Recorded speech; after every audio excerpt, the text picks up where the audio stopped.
I know a lot of my friends have played it. Well, seeing the screen, this game is not suitable for children or those who are easily disturbed. Immediately, I get the image of Higurashi no Nakokoroni. Um,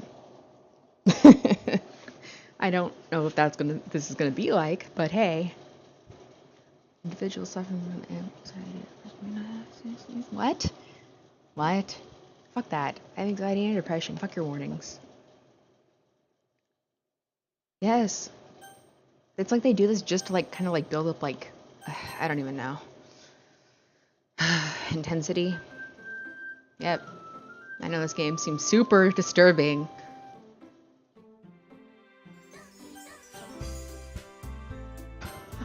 Let's do this. Oh god, what am I gonna name a character? Okay. Let's go with Maku.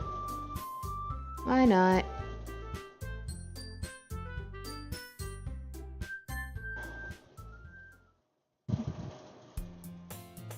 Okay. Let's sync a save file here. Starting out, let's go. I see an annoying girl running toward me from the distance, waving her arms in the air like she's totally oblivious to any attention she might draw to herself. That girl is Sayori, my neighbor and good friend since we were children. You know, the kind of friend you'd never see yourself making today, but it just kind of works out because you've known each other for so long. We used to walk to school together on days like this, but starting around high school, she would oversleep more and more frequently, and I'd get tired of waiting up. But if she's going to chase after me like this, I almost feel better off running away. However, I just sigh and idle in front of the crosswalk and let Sayori catch up with me. I overslept again, but I caught you this time. Maybe that's only because I decided to stop and wait for you. You're saying that like you were thinking about ignoring me. That's mean, Maku. Well, people stare at you for acting weird, then I don't want them to think we're a couple or something. Oh, who is Maku? Is Maku a guy or a girl? I probably should have thought that through a little bit better, maybe. Oh, goodness. So anyways, now that I have established I'm unsure of my sexual orientation in this game, fine. But you did want to wait for me after all. I guess you don't have it in you to be mean even if you want to. Whatever you say, Sayori.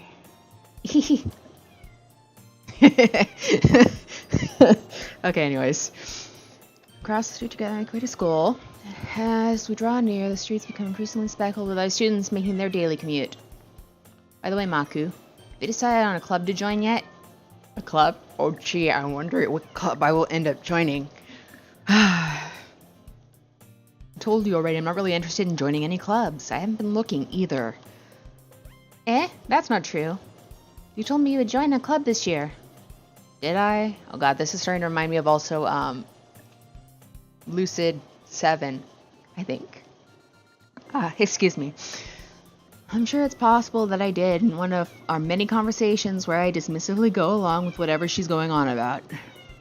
Saria likes to worry a little too much about me, and when I'm perfectly content on just getting by on the average while spending my free time on games and anime. I was talking about how I'm worried that you won't learn how to socialize or have any skills before college. Your happiness is really important to me, you know. And I know you're happy now, but I'd die at the thought of you becoming a NEET in a few years because you're not used to the real world. You trust me, right? Don't make me keep worrying about you. Alright. I'll look at a few clubs if it makes you happy. No promises, though. Will you at least promise me you'll try a little? Yeah, I guess I'll promise you that. Yay!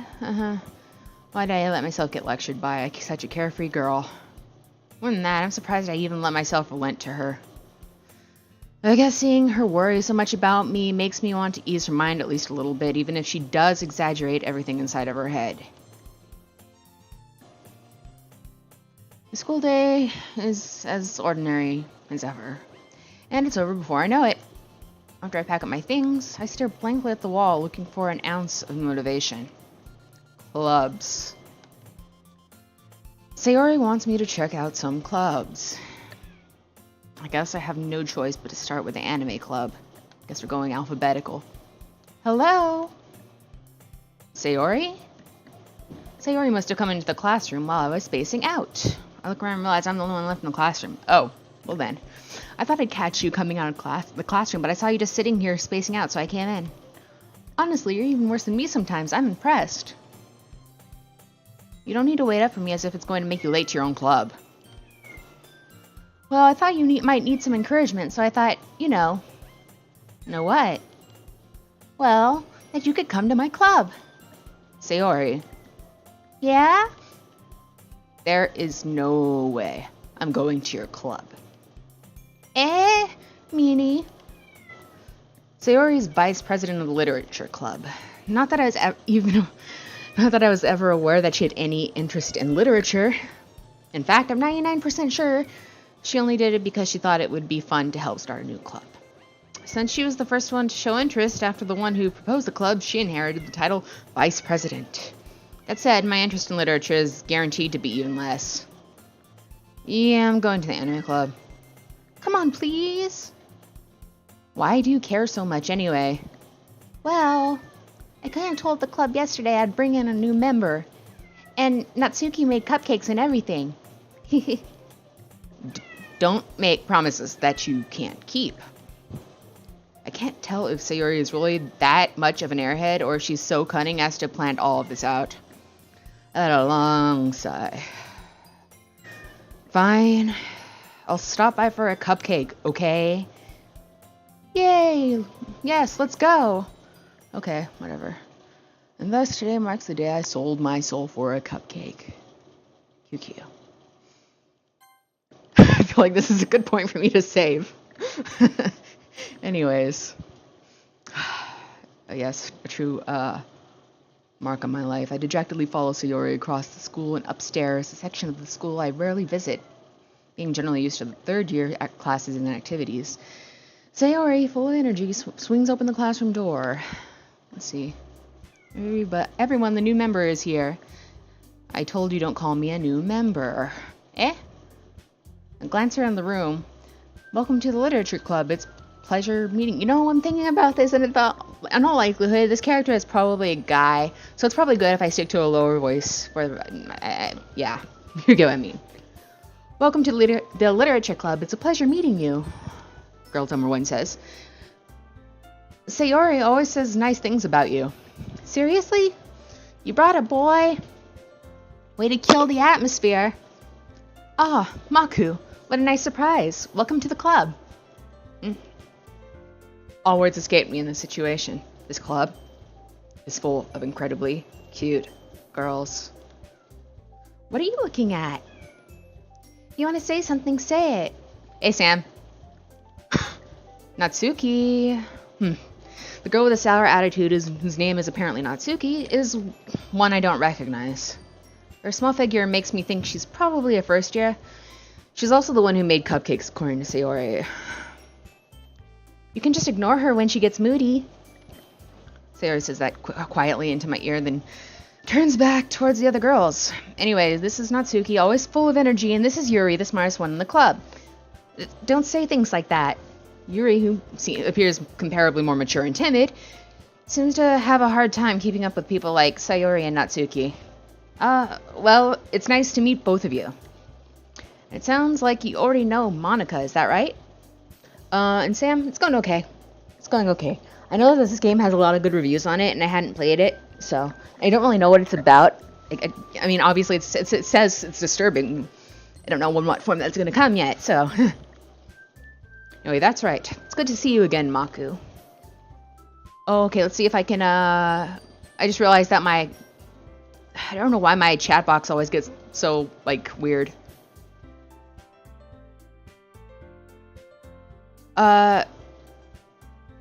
Very, very possibly. After this, maybe. But anyways, Monka smiles sweetly. We do know each other. Well, we rarely talk, but we were in the same class last year. Monica's probably the most popular girl in class. Smart, beautiful, athletic, basically completely out of my league. Okay, so yeah, it's definitely either Somebody who's a girl attracted to girls, or a guy who's attracted to girls, as far as we know, I think. So having her smile at me so genuinely feels a little like, you too, Monica. Come sit down, Maku. We made room for you at the table so you can sit next to me or Monica. I'll get the cupcakes. Hey, I made them. I'll get them. Sorry, I got a little too excited. Then how about I make some tea as well? The girls have a few desks arranged to form a table. As Sayori mentioned, it's been widened so that there is one space next to Monica and one space next to Sayori. Natsuki and Yuri walk over to the corner of the room, where Natsuki grabs a wrap tray and Yuri opens the closet. Still feeling awkward, I take a seat next to Sayori. Natsuki proudly marches back to the table, tray in hand. Okay, are you ready? Ta-da!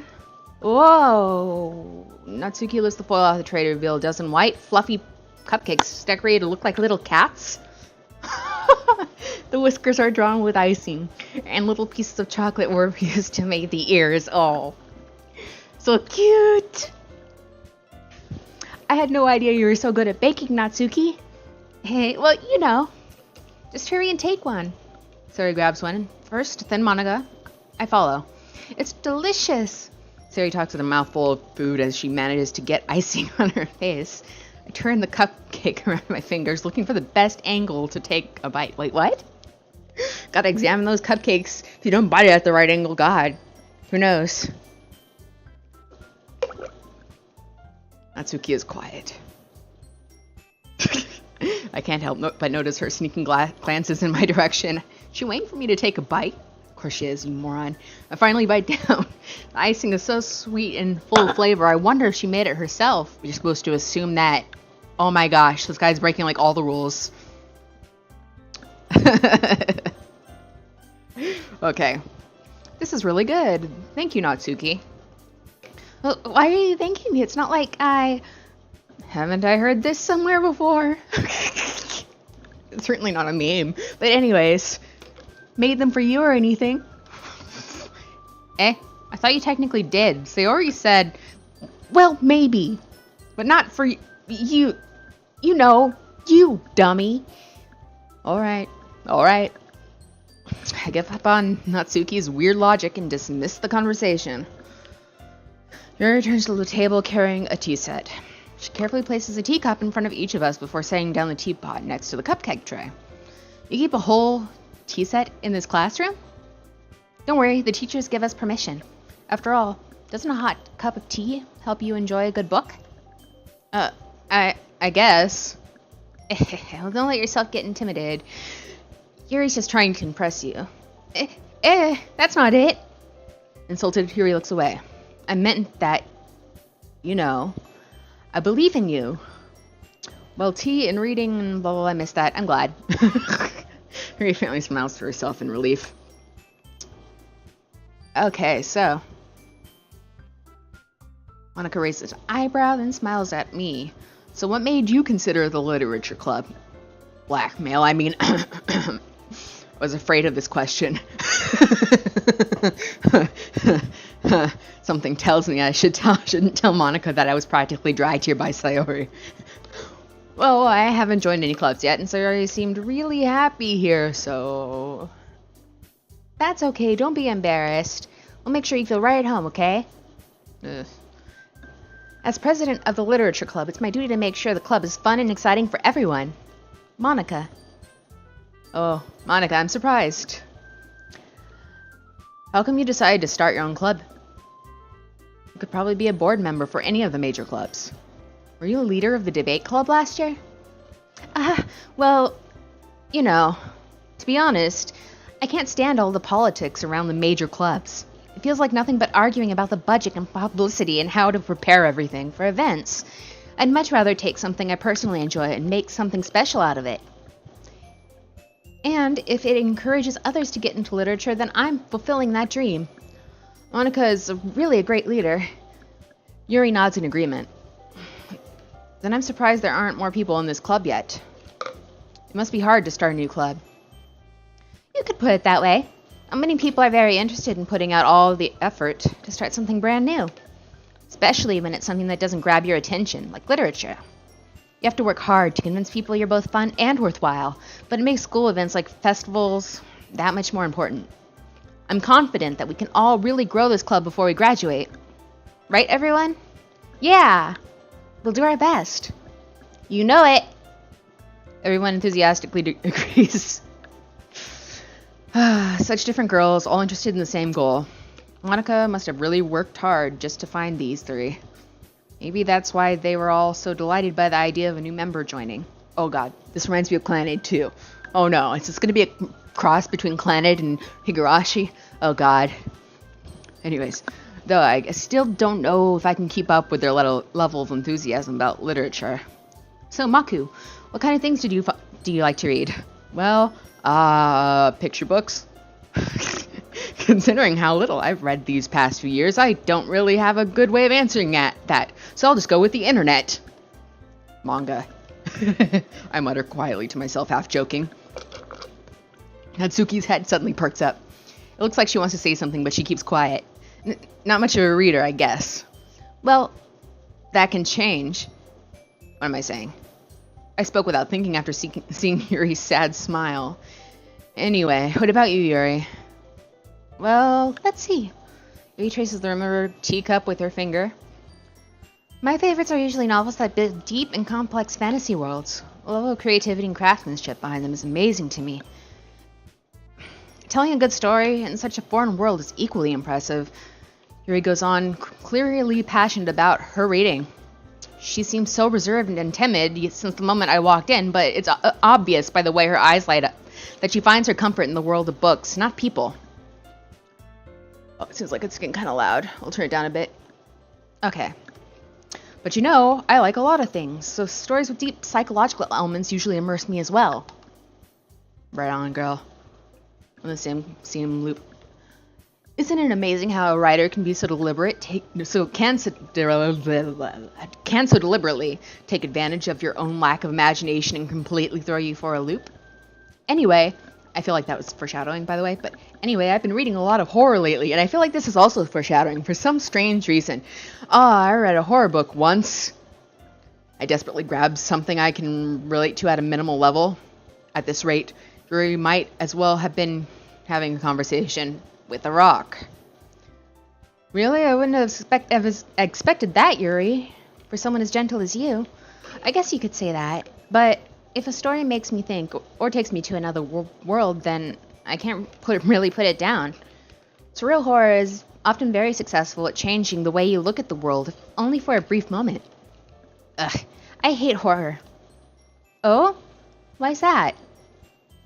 Well, Natsuki's eyes dart over to me for a split second. Never mind. That's right. You usually like to write about cute things, don't you, Natsuki? What? What gives you that idea?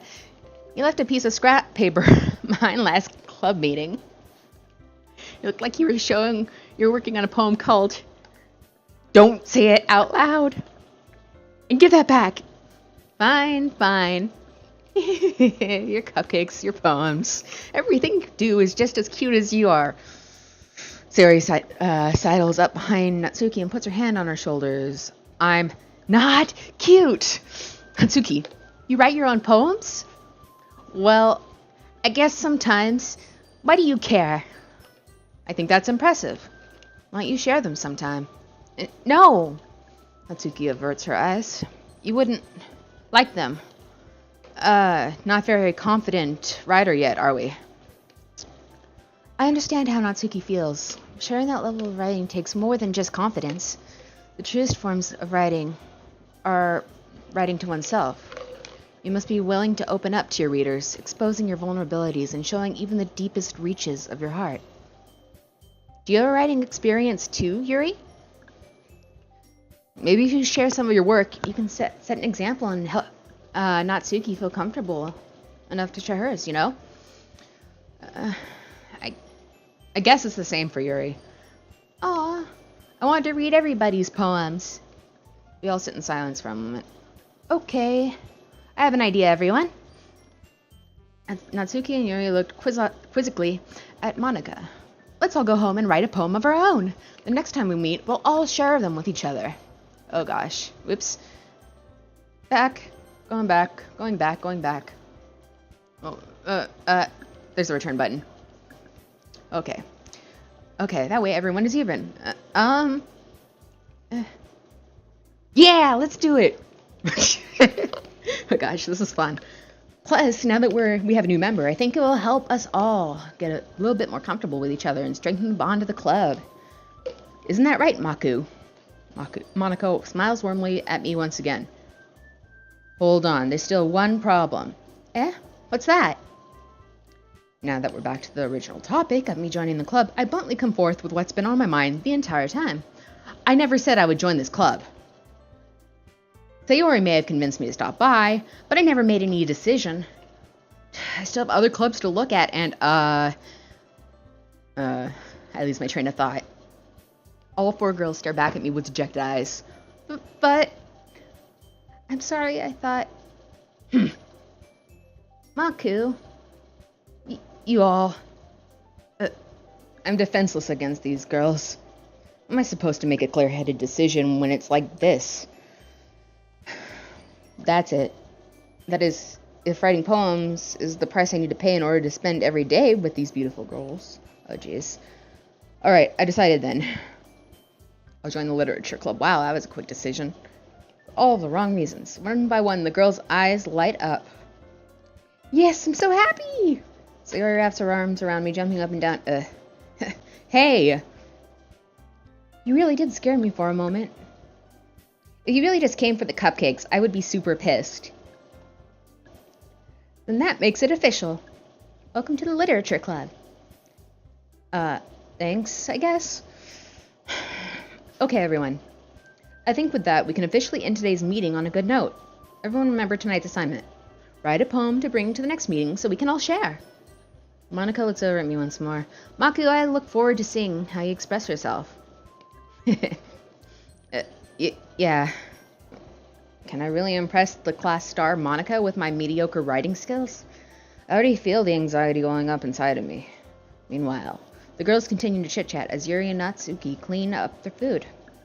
Hey Maku, since we're already here, do you want to walk home together? That's right. Sayori and I never walk home together anymore because she's always stayed after school for clubs.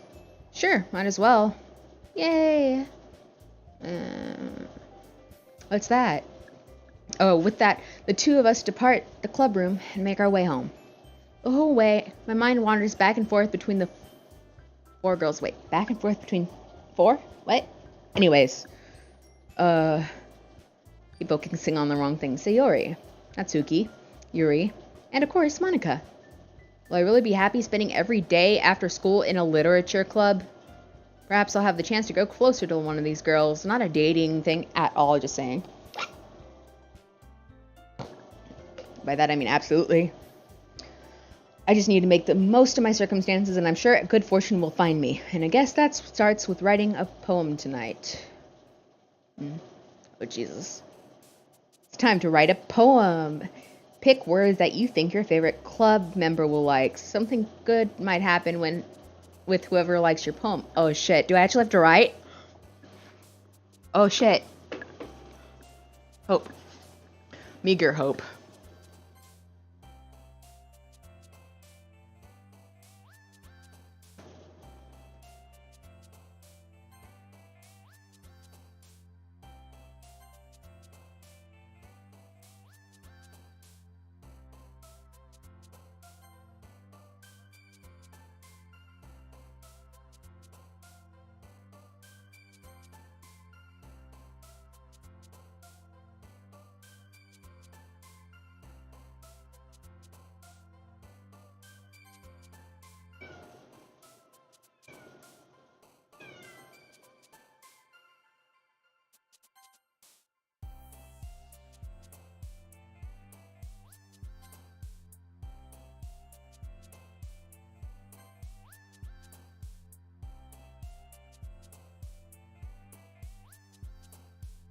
It's a rare ending. I'm curious what this ends up being.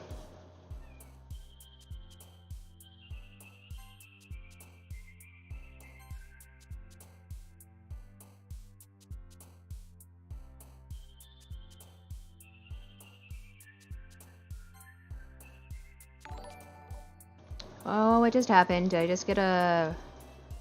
Oh, hold on. I need to bring up my... on this side. I just got a... Oh, cool, follower. Hey there. Okay, so let's see. Disaster... Wait, question?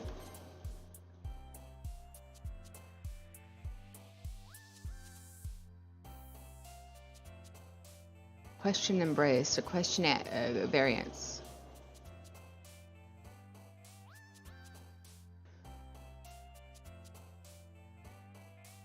Question death.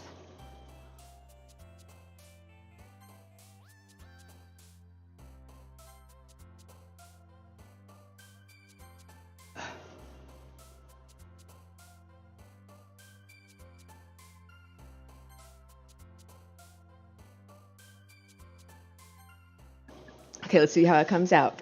Who likes my poem? Hi again, Maku. Glad to see you didn't run away on us. Nah, don't worry. This might be a little strange for me, but I at least keep my word. Well, I'm back at the literature club. I was the last to come in, so everyone else is already hanging out. Thanks for keeping your promise, Maku. I hope this isn't too overwhelming of a commitment for you. Making you dive headfirst into literature when you're not accustomed to it? Oh, come on, like he deserves any slack. Sayuri told me you didn't even want to join any clubs this year. And last year, too. I don't know if you plan to just come here and hang out or what, but if you don't take us seriously, then you won't see the end of it. Natsuki, you certainly have a big mouth for someone who keeps her manga collection in a club room. Natsuki finds herself stuck between saying Monica and manga. Manga is literature. Swiftly defeated, Natsuki plops back into her seat. Don't worry, guys. Maku always gives it his best as long as he's having fun. He helps me with busy work without me even asking. A little cooking, or like cooking, cleaning my room. How dependable. Sayori, that's because your room is so messy it's distracting. And you almost set your house on fire once. Is that so? You two are really good friends, aren't you? I might be a little jealous. How come? You and Maku can become great friends, too. Sayori. As usual, Sayori seems oblivious to the weird situation she just put me into. Oh, Yuri even brought you something today, you know. Wait, Sayori. Me? Not really. Don't be so shy. It's really nothing. What is it? Never mind. Sayuri made it sound like a big deal when it's really not. What do I do?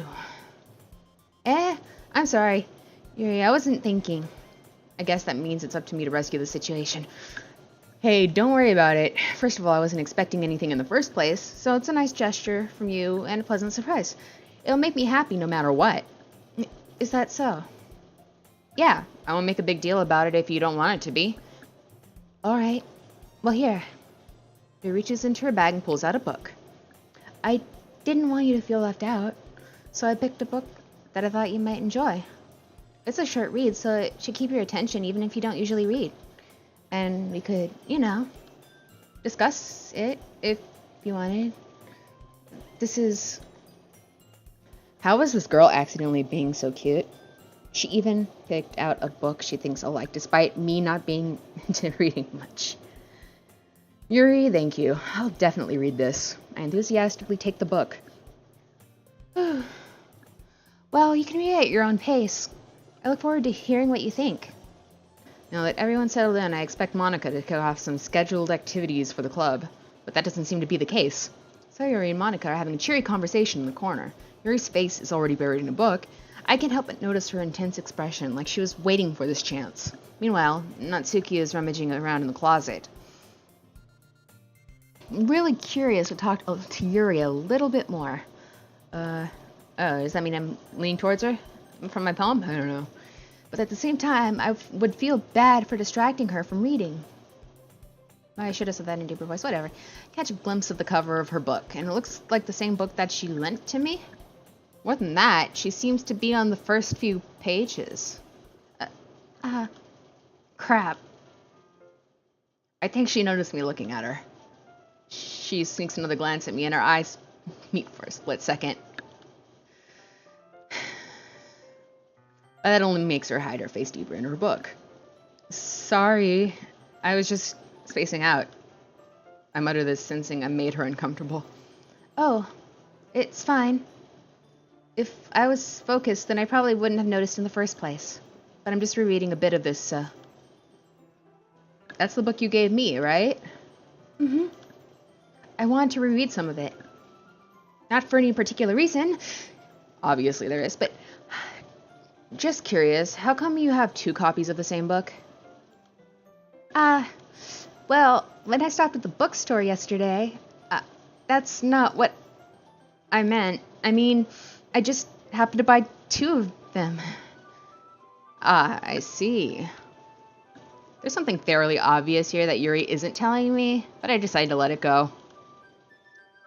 I'll definitely start reading it soon. I'm glad to hear. Once it starts to pick up, you might have a hard time putting it down.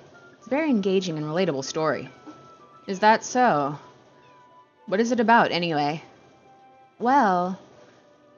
Yuri closes the book and scans her eyes over the back. Oh. The book is titled Portrait of Morkov. There's an ominous-looking eye symbol on the front cover. Alright, I just wanted to make sure I don't accidentally give anything away. Oh, that's cool. She didn't want it to be spoilers. Basically, it's about this girl in high school who moves in with her long-lost young sister. But as soon as she does so, her life gets really strange. She gets targeted by these people who escaped from a human experiment prison. And while her life is in danger, she needs to desperately choose who to trust. No matter what she does, she ends up destroying most of her relationships, and her life starts to fall apart. That's kind of dark, isn't it? Yuri made it sound like it was going to be a nice story, so that dark turn came out of nowhere.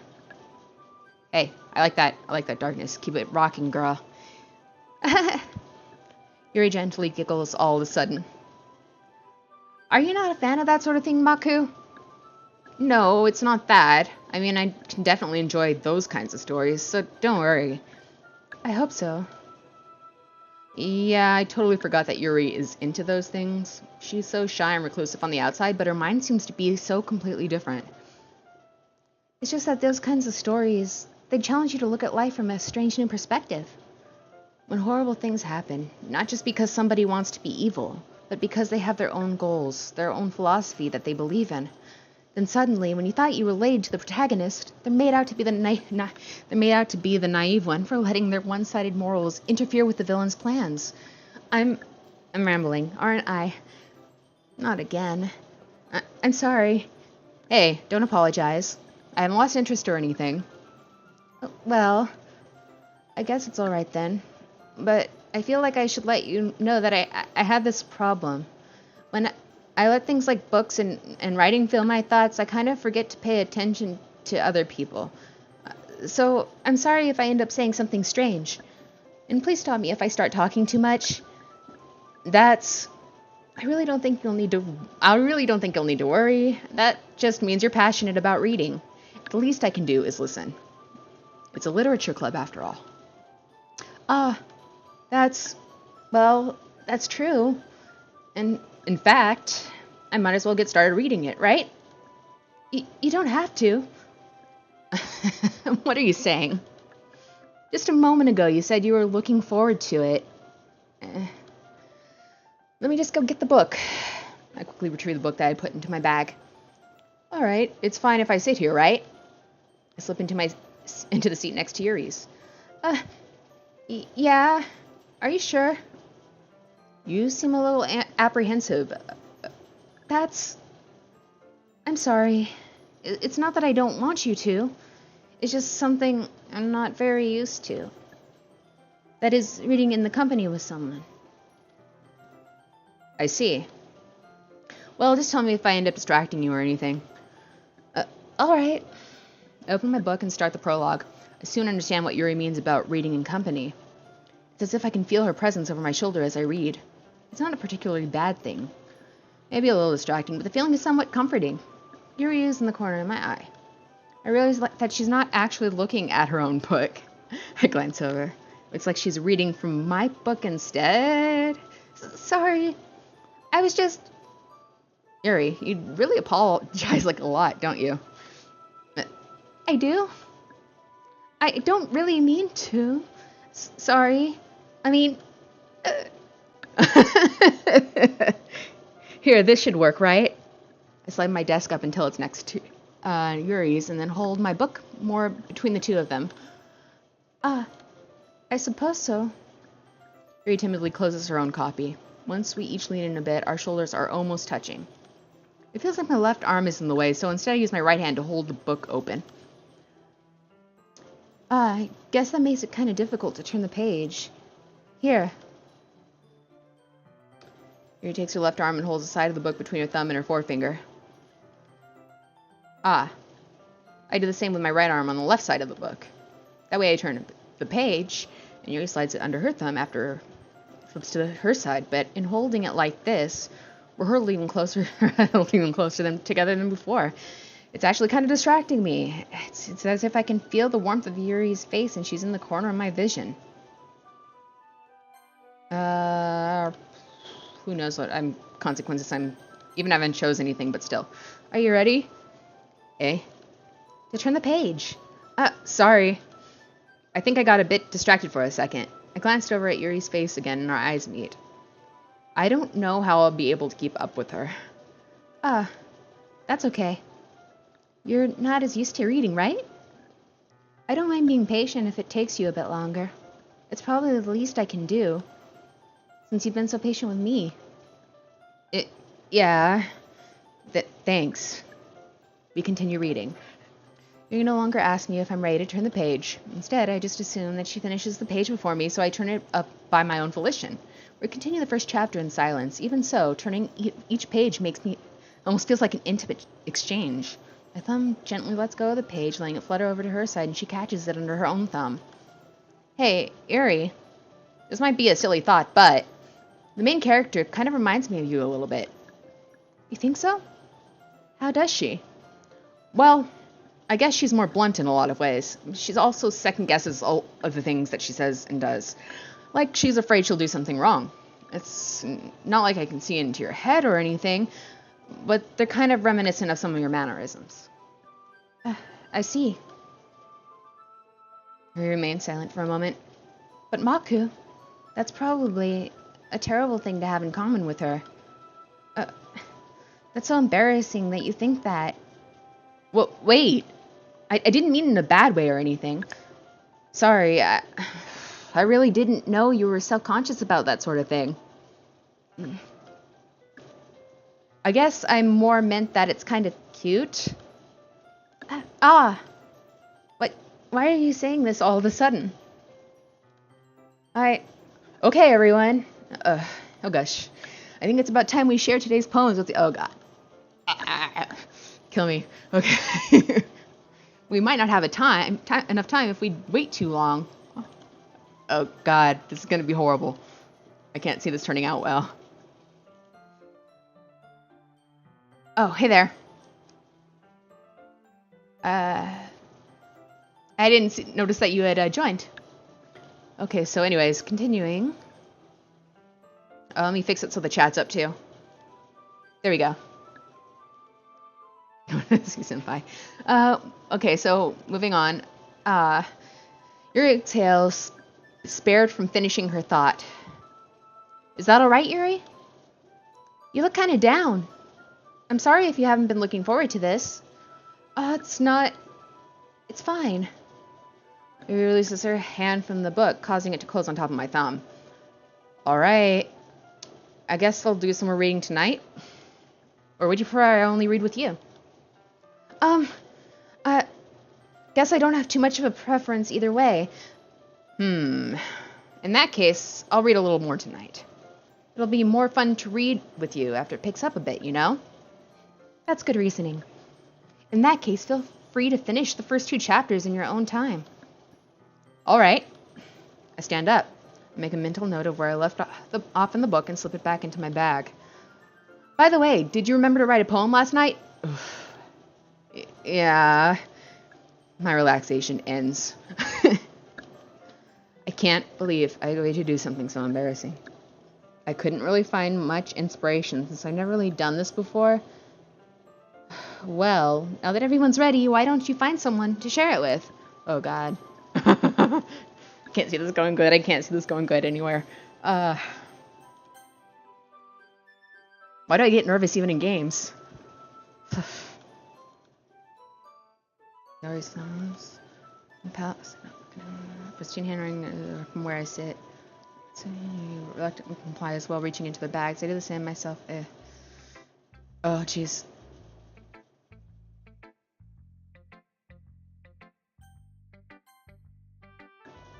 Yuri seems the most experienced, so I should start with her.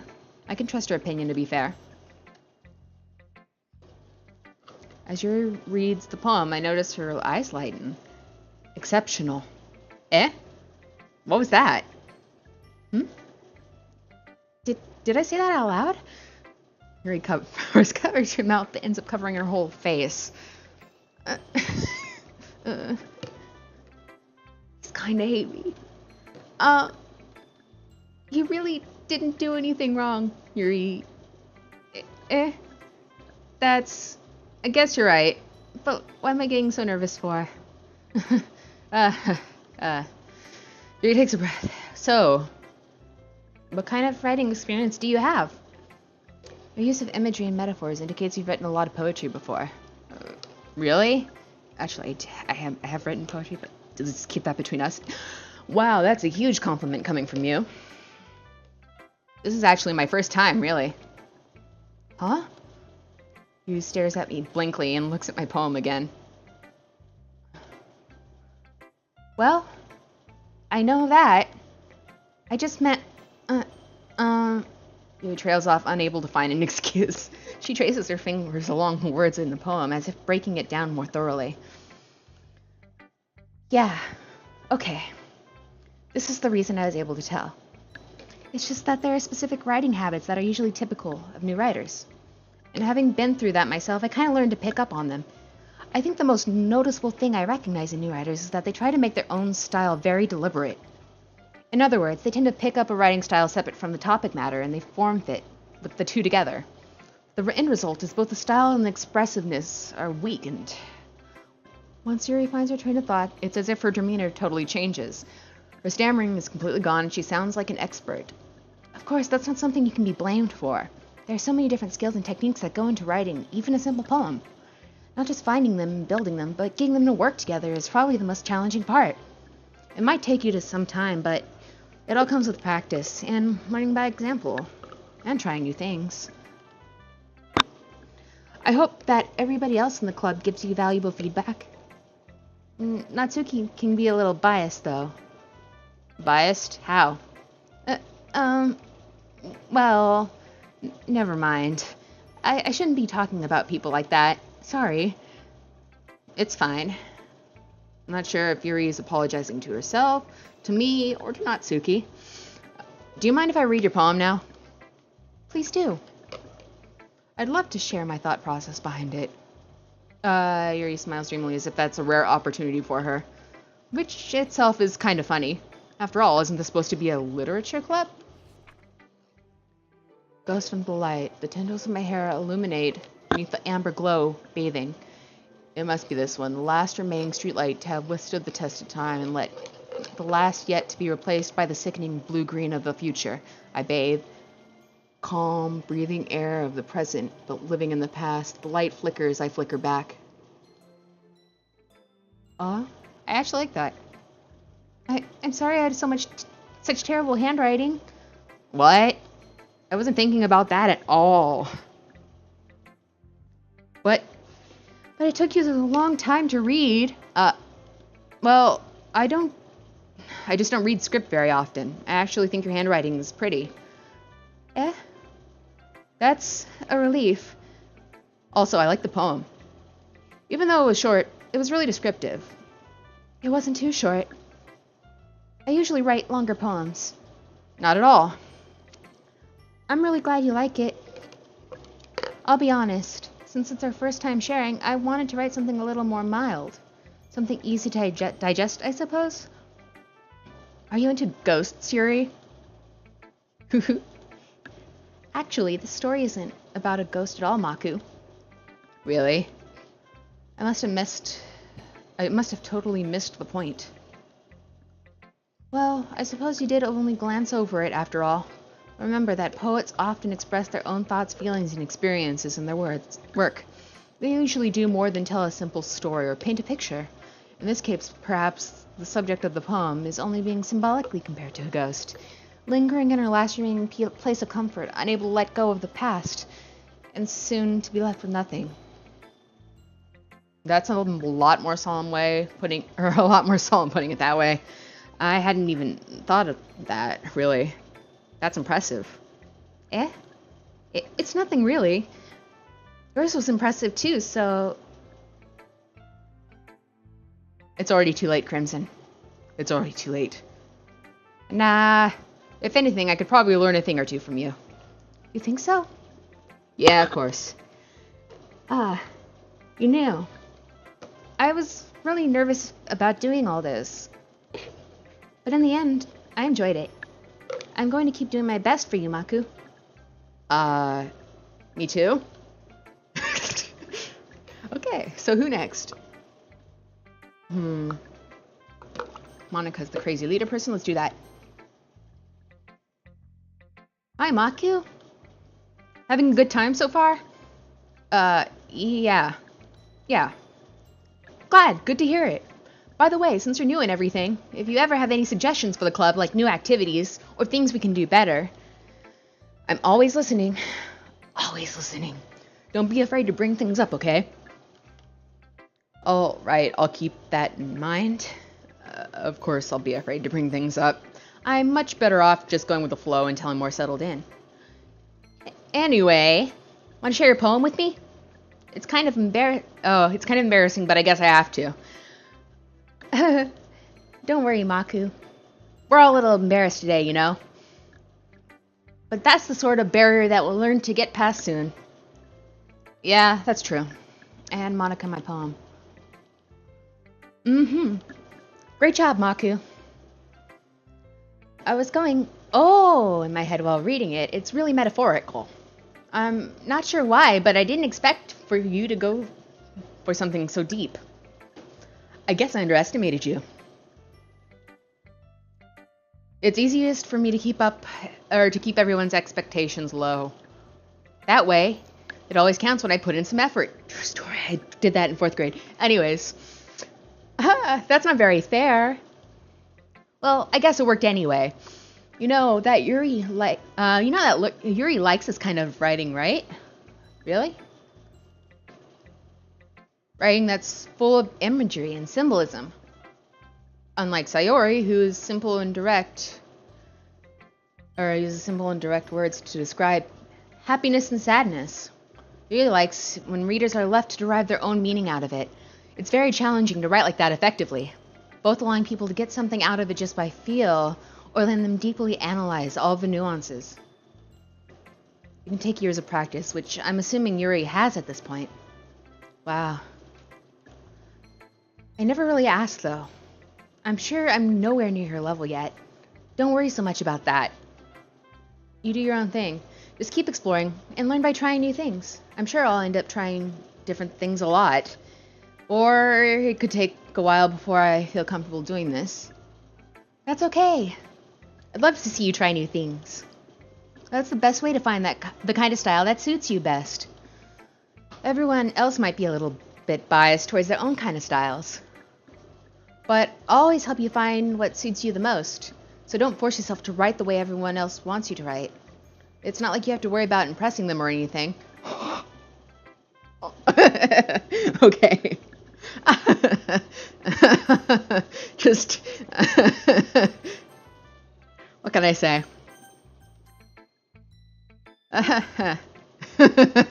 Anyways, do you want to read my poem now? Don't worry, I'm not very good. You sound pretty confident for someone who claims to not be very good. Well, that's because I have to sound confident.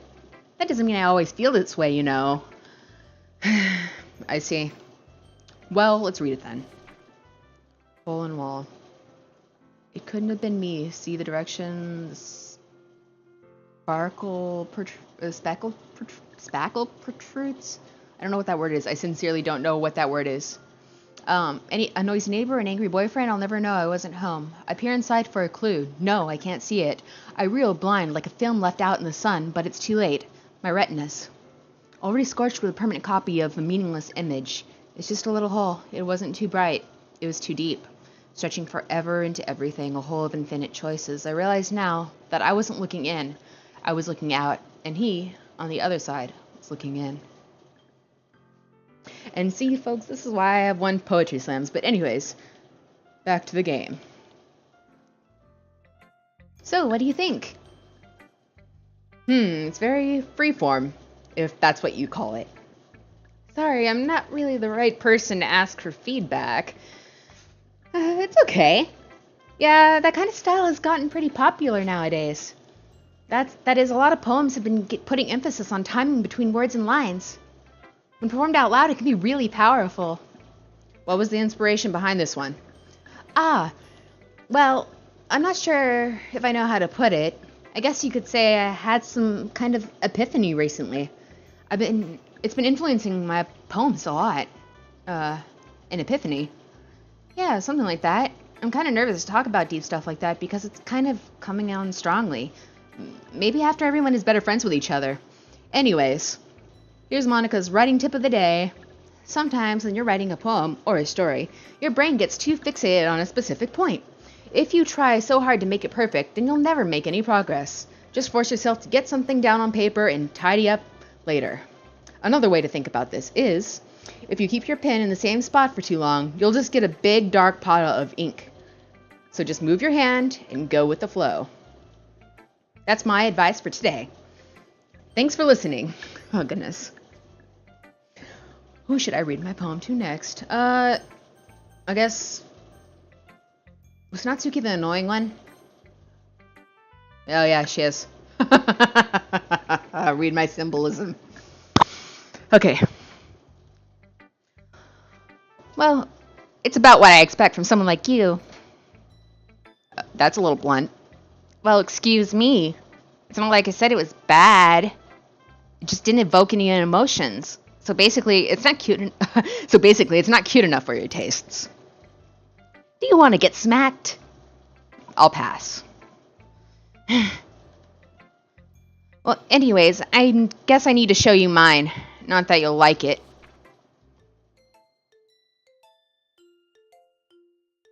Oh wow, that's inspiring. Eagles can fly, monkeys can climb, crickets can leap, horses can race, owls can seek, cheetahs can run, eagles can fly, people can try, but that's about it. I've written poems like this before, it's good. Yeah, I told you you weren't going to like it. It's funny. I like it.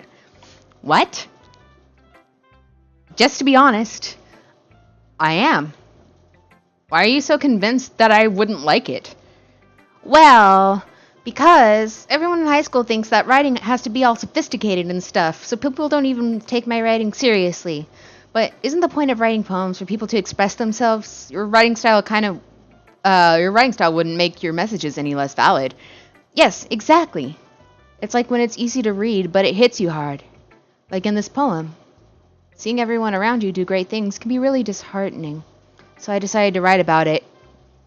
Yeah, I understand. But the other nice thing about simple writing is that it puts more weight on the wordplay. Like I set up for a rhyme at the end, but then made it fall flat on purpose. It has to bring out the feeling in the last line. So you did. I guess more went into it than I realized. That's what it means to be a pro. I'm glad you learned something. Didn't expect that from the youngest one here, did you? Yeah, guess not. I decided to humor her with that last comment. I don't really care how old everyone is, but if Natsuki is feeling proud, then I won't take that away from her. Who should I show my poem to next? Oh, geez. This is a good poem, Maku. Are you sure it's your first time? Of course. It's not that good. Am I the kind of guy who would be writing poems in his spare time?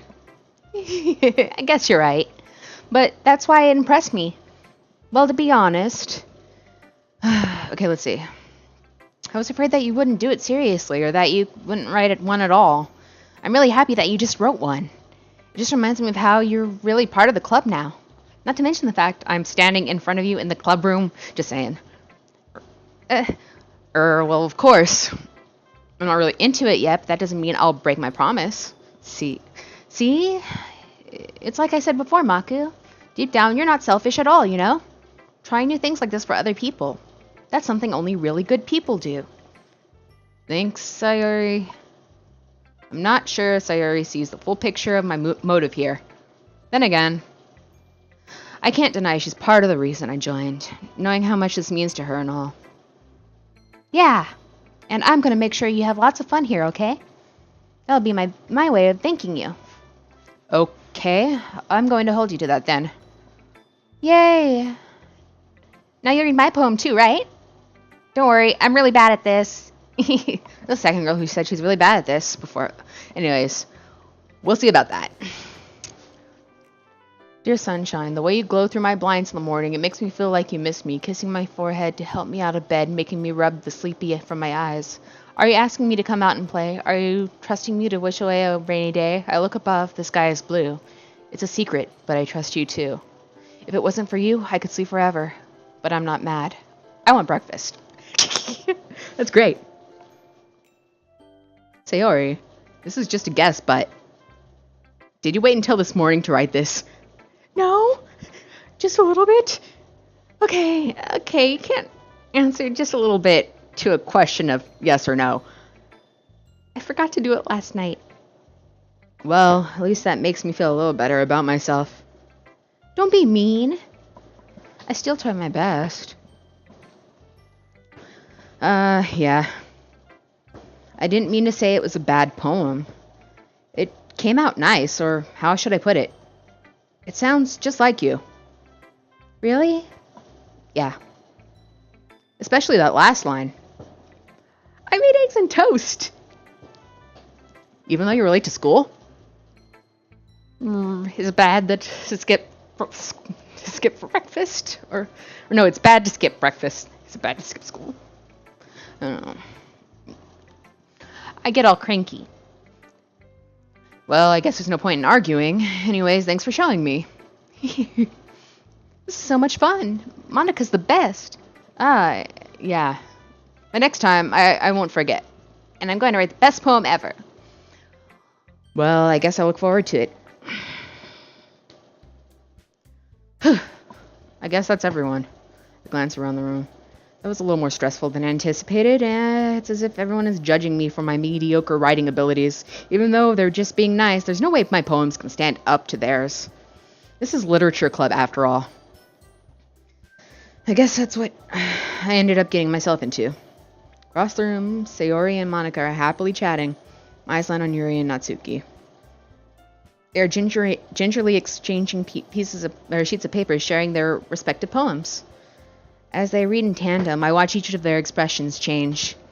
Natsuki's eyebrows furrow in frustration. Meanwhile, Yuri smiles sadly. What's with this language? Eh? Did you say something? Oh, it's nothing. Natsuki dismissively returns the poem to the desk with one hand. I guess you could say it's fancy. Thanks. Yours is cute. Cute? Did you completely miss the symbolism or something? It's clearly about the feeling of giving up. How can that be cute? I know that. I just meant the language, I guess. I was trying to say something nice. You mean you have to try that hard to come up with something nice to say? Thanks, but it really didn't come out nice at all. Well, I do have a couple of suggestions. If I was looking for suggestions, then I would have asked someone who actually liked it. What? Which people did, by the way. Sayori liked it, and Maku did too. Based on that, I'll gladly give you some suggestions of my own. First of all, excuse me. I appreciate the offer, but I spent a long time establishing my writing style. I don't expect it to change anytime soon, unless, of course, I come across something particularly inspiring, which I haven't yet. And Maku liked my poem too, you know. He even told me he was impressed by it. Natsuki suddenly stands up. Oh? I didn't realize you were so invested in trying to impress our newest member, Yuri. That's not what I... You're just... Yuri stands up as well. Maybe you're just jealous that Maku appreciates my advice more than he appreciated yours. Huh? And how do you know he didn't appreciate my advice more? Oh gosh. Are you that full of yourself? No. If I was full of myself, I would deliberately go out of my way to make everything I do overly cutesy. Oh, she's calling her out on it. Oh shit. Is everyone okay? Well, you know what? I wasn't the one whose boobs magically grew a size bigger as soon as Maku started showing up. Holy crap. I see why he said turn back. Natsuki. Natsuki, that's a little, this doesn't involve you. I don't even like fighting, guys. Suddenly both girls turned towards me as if they just noticed I was standing there. Maku. She's trying to make me look bad. That's not true. She started it. And if she could get over herself and learn to appreciate that simple writing is more effective, then this wouldn't have happened in the first place. What's the point of making your poems all convoluted for no reason? The meaning should just jump out at the reader, not force them to have to try to figure it out. Help me explain that to her, Maku. Wait. There's a reason we have so many deep and expressive words in our language. It's the only way to convey our complex feelings and meaning the most effectively. Avoiding them is not only unnecessarily limiting yourself, it's also a waste. You understand that, right, Maku? Well... How did I get dragged into this in the first place? It's not like I know anything about writing, but whomever I agree with, they'll probably think more highly of me. Help me, Sayori. Oh, goodness. I don't favor Sayori, but...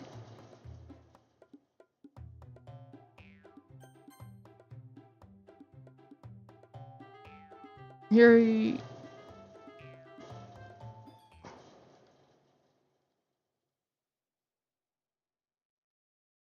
Okay, everyone's fighting is making Maku uncomfortable. How can the two of you keep fighting like this when you're making your friends feel like this? Maku...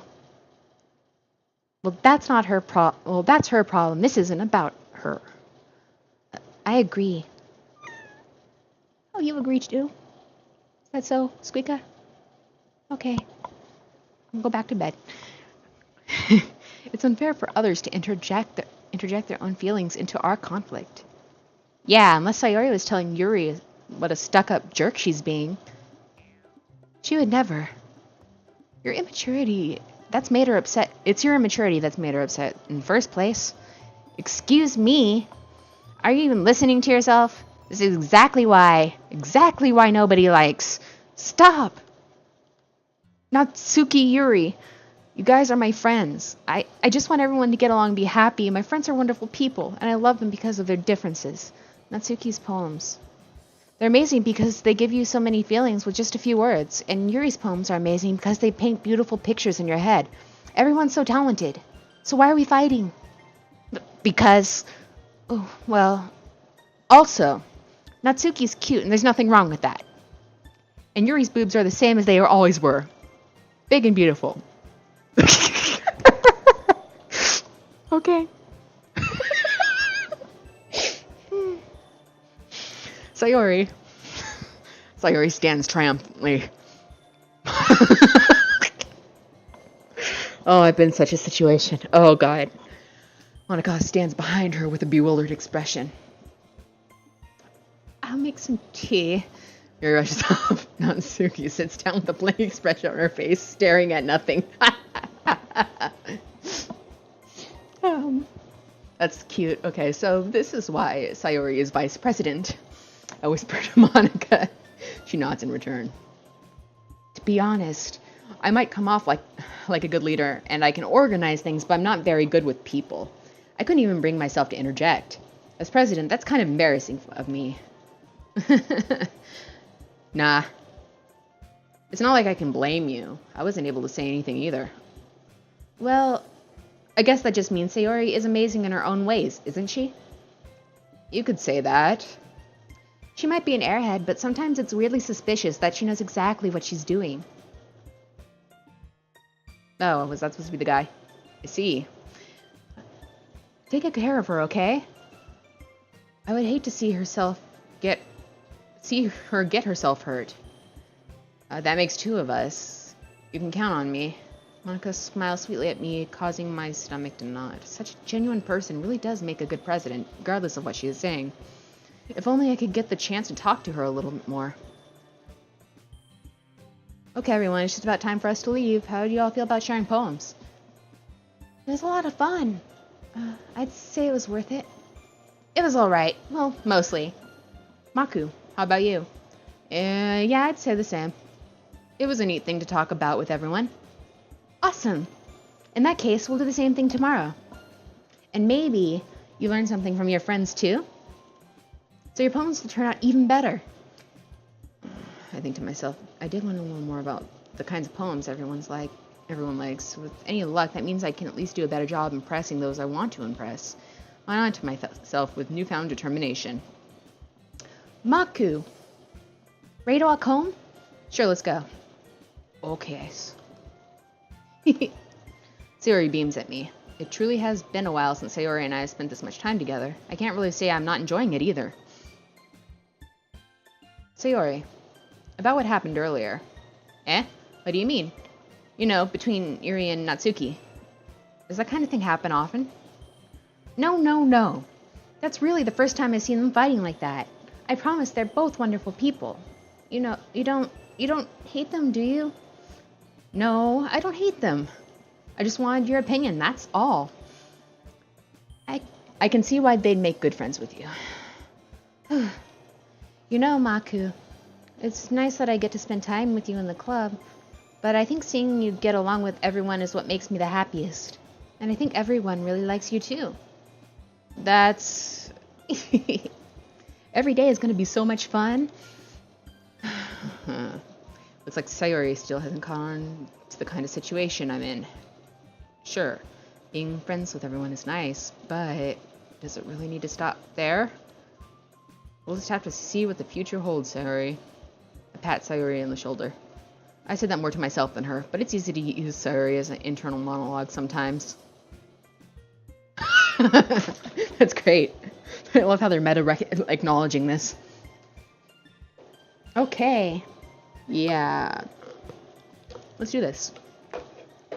Oh boy. Oh no. Oh no. No.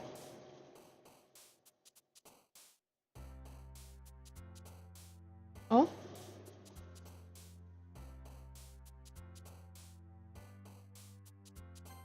After image.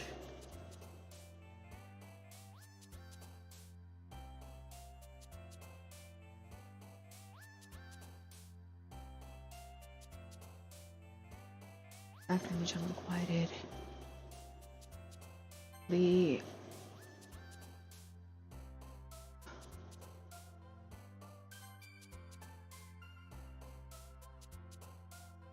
stir.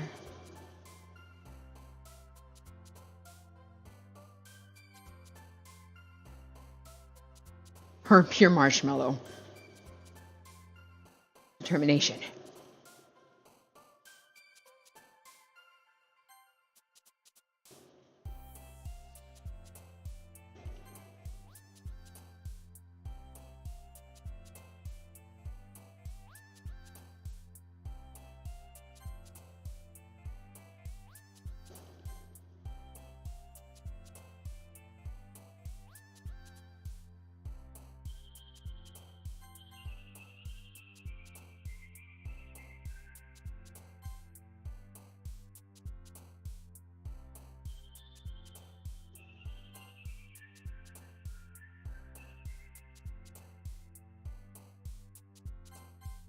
Oops. That came awfully quick.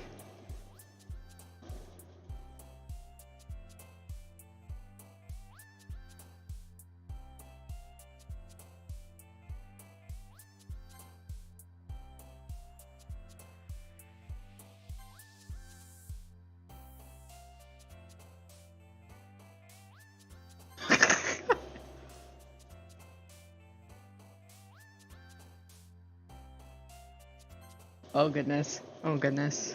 Let's see what this does. Another day passes and it's time for the club to meet up again already. I've gotten a little more comfortable here over the past couple days. Entering the club room, the usual scene greets me. Hi, Maku. Yo, Sayori. Looks like you're in a good mood today. I'm still not used to you being in the club, that's all. I see. That's a pretty simple thing to get you in a good mood. But I guess it's the simple things with you anyway. Speaking of which, I'm kind of hungry. Will you come with me to buy a snack? No thanks. Eh? That's not like you at all. I have my reasons. Why don't we take a look at your purse, Sayori? Why that all of a sudden? No reason, really. I just wanted to look at it. Sayori nervously retrieves her coin purse. She fumbles with the latch and gets it open. Then she turns it upside down and lets its contents spill onto the desk. Only 2 small coins fall out. I knew it. I can see right through you, Sayori. That's not fair. How do you even know? It's simple. If you had enough money in the first place, you would have just gone and bought a snack before coming into the club room.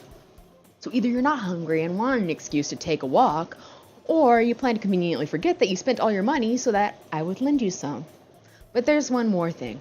You're always hungry. And so, that only leaves the one option. I give up. Don't make me feel guilty. If you feel guilty, that means you deserve to feel guilty. Yuri suddenly giggles. Eh? I didn't notice she was listening in. Her face is in her book, as always. I wasn't listening in or anything. I was just, something in my book. Yuri! Tell Maku to let me borrow some money. Don't get me involved like that, Sayori.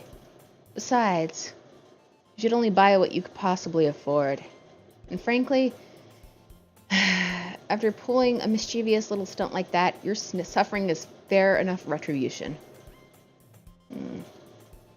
I didn't mean that. It got too absorbed into my book. I really like it when you speak your mind, Yuri. It doesn't happen much, but it's a fun side to you. There's no way you could think that. You were right, though. I did something bad, and now I have to accept the revolution? Revolution. Retribution. That. Still, coming from you, Sayori. I guess there's a little devil inside all of us, isn't there? Don't let her fool you. Sayori knows exactly what she's doing. After all, she told you guys she was bringing me to the club before she even told me. But you wouldn't have come if it weren't for the cupcakes. So I had to trick Natsuki into making them. Come on, give me some more credit than that, Sayori. Oh. Yeah. Out of nowhere, something smacks Sayori in the face and tumbles onto the desk. Ow. What was... A cookie? Sure enough, it's a giant cookie wrapped in plastic. Sayori glances around. Is this a miracle? Is it because I paid my restitution? Retribution. Actually, that one almost worked. I was just gonna give it to you. But then I heard you blab about the cupcakes. It was totally worth seeing your reaction, though. Natsuki. That's so not nice of you. I'm so happy. Sayori hugs the cookie. Jeez, just eat it. Sayori rapidly tears open the wrapper and takes a big bite. So good. Sari suddenly clasps her hands over her mouth. I bit my tongue. You're going through a lot over just one cookie. Natsuki takes a bite of her own cookie. Ah, yours looks really good too, Natsuki. Can I try it? Jeez. Beggars can't be choosers. But yours is chocolate. Yeah? Why do you think I gave you that one? Fine. Still, I'm really happy that you shared this one with me. Sari gets out of her seat and goes behind Natsuki, then wraps her arms around her. Ah, jeez. I get it. Cookie still in hand, Natsuki reaches up to nudge Sayori off of her. Sayori suddenly leans down and takes a bite out of Natsuki's cookie. Hey! Did you seriously just do that?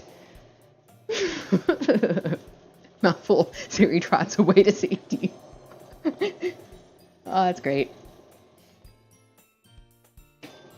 Her and I laugh as well.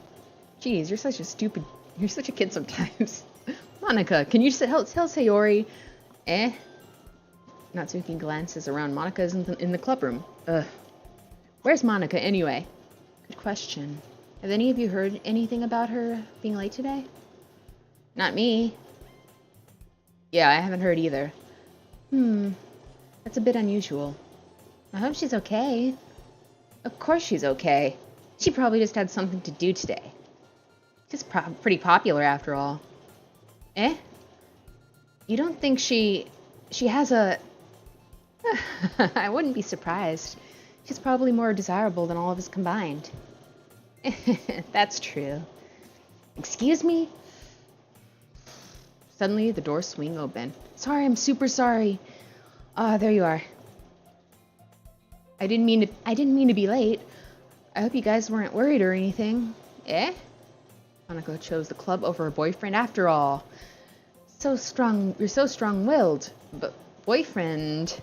What on earth are you talking about? Monika quizzically glances at me. Never mind that. What held you up anyway? Well, my last period today was study hall. To be honest, I kind of just lost track of time. That makes no sense, though. You would have heard the bell ring at least. I must not have heard it since I was practicing piano. Piano? I wasn't aware you played music as well, Monika. I don't really. Just kind of started recently. I've always wanted to learn piano. That's so cool. You should play something for us, Monika. Monika looks at me. Maybe once I get a little bit better, I will. Yay! That's such a fake-sounding yay. That sounds so cool. I also look forward to it. Is that so? In that case, I won't let you down, Maku. Monika smiles sweetly. I didn't mean to pressure you or anything like that. Don't worry. I've been practicing a whole lot recently, and I'd really like the chance to share once I'm ready. I see. In that case, best of luck. Thanks. So, I didn't miss anything, did I? Not really. I chose to leave out Sayori's mischievous escapade. I'm sure Natsuki will end up complaining to her anyway. And it looks like everyone has already settled down. Sayori somehow already finished her entire cookie. Yuri is back to her book and Natsuki disappeared into the closet. Of no return. Man, it looks like no one wants to be bothered today. I slumped down in the nearest desk. How am I supposed to occupy myself with something literature-related by myself like this? I guess I could always read the book Yuri gave me, but I'm feeling a little too tired to read. I could probably fall asleep right now. Close my eyes and end up listening in on one of Sayori's conversations with Monika. They're probably going to seem really lame compared to all the other clubs, though. Well, we can't give up. The festival is our chance to show everyone what literature is all about. The problem is that the idea of a literature club sounds too dense and intellectual. But it's not like that at all, you know? We just need a way of showing that to everyone. Something that speaks to their creative minds. That doesn't solve the problem, though. What do you mean? Even if we come up with the most fun thing ever, nobody will come to it in the first place if it's on a literature event. So it's more important to figure out how to get people to show up in the first place, you know? And after they come, we can do the thing to speak to their creative minds. What's this? Sayori is taking this really seriously. It's rare for her to hear her deliberating like this. Huh, that's a good point. In that case, do you think food will do the trick? What kind? Well, I guess we could. Cupcakes! Good thinking. Natsuki would love to do that. You're right. Natsuki makes the best cupcakes. That'd work out perfectly. That wasn't why you suggested it? Cupcakes speak to my creative tummy. Cupcakes it is, then. I'm hungry. Anyways, we still need to work out the details of the event itself. And did you just eat it like a giant-ass cookie, girl? I find myself smiling. In the end, Sayori is still her usual self. But therein lies the unexpected reason I admire her. Unlike me, who has trouble finding any motivation at all, Sayori can put her mind to things and make them come to life. I suppose that's why I ended up letting her get on my case about things. I can't help but wonder what it would be like to see the world through her eyes. Ugh! Opened my eyes to find Sayori's face filling my vision. I nearly fall out of my chair. Sorry. Wait, actually, I'm not sorry at all. It's your fault for sleeping like that. This isn't the napping club. Does our school have a napping club? You're staying up late again, aren't you? Now that you're in a club, you're gonna have less time for anime, you know. You'll need to get used to it. Don't say that so loud. I glance over my shoulder to see if Monica overheard. It's true, though. Yeah, I know. You're always looking out for me, Sayori. It's what I do best. That's a problem. What about you? You look out for me better than you look out for yourself. You're still oversleeping every day, aren't you? Not every day. That's not very convincing. How many days in the past week have you gotten up on time? It's a secret. I knew it. Come on. At least give me the benefit of the doubt. I can't even do that. Look, Sayori, it's written all over your face. Sayori glances around herself. How is it written all over me? You were clearly in a rush this morning. Look, your hair is sticking out all around there. I run my fingertips down the side of Sayori's hair, trying to straighten it out. Man, you really need a brush for this. My hair is just really hard to get it right. I won't fall for that. There's more than just your hair. Look, your brow isn't straight either. And there's toothpaste stain on your collar right here. I tried to wipe off the stain with my finger. But nobody would notice that. Of course they would. Look, nobody's gonna tell you about it because they don't want to embarrass you. Fortunately, I really don't care about that. Hey, you meanie. You don't even keep your blazer buttoned up. Seriously, Sayori. What do you think? Why do you think you don't have a boyfriend yet? That's super mean. Sorry, but you'll thank me later. Start to button her blazer from the bottom. Once you see how much better it looks, you'll change your mind. Okay. Let's say it again. Time's it. I don't know. Continuing the game time. This is so funny. What is? Well, I was just thinking how weird it is to have a friend who does these kinds of things. Don't say that. You'll make me feel weird about it, stupid. It's alright, though. I'm happy we're like this. Aren't you? I guess. But, hey, be careful. The button might come off. Why is this one so hard to close? I struck the button. Close the button. Her chest. Oh, Lord. As a girl, I'm sitting here just like... It's not even face palming. It's just like... My face is palmed and it's just... I'll continue. Does this thing even fit you properly? It did when I bought it. If you ever buttoned it, you would have noticed sooner that it doesn't fit you anymore. What are you smiling about? It means my boobs got bigger again. Don't say that out loud. Anyway, you look much better now, so... why does it feel strange to see Sayori's blazer buttoned up like that? Maybe because she never does it, just saying. That's so stuffy. It's not worth it at all. Not worth. Sayori hastily unbuttons her blazer once more. That's so much better. Sayori puts her arms out and twirls around. So, if I keep it unbuttoned, then I won't get a boyfriend, right? What kind of logic is that? And what are you saying that it's like it's a good thing? Because if I had a boyfriend, then he wouldn't ever let you do things like this. And you take care of me better than anyone else would, anyway. So that's why I'm keeping it unbuttoned. Stop saying all these embarrassing things. Eh? I didn't say anything embarrassing. Jeez. Well, anyway, just focus on trying to wake up a little earlier. Only if you focus on going to bed earlier. Fine. It's a deal. I guess we really are better at taking care of each other than we are at taking care of ourselves. Yeah, I guess so too, huh?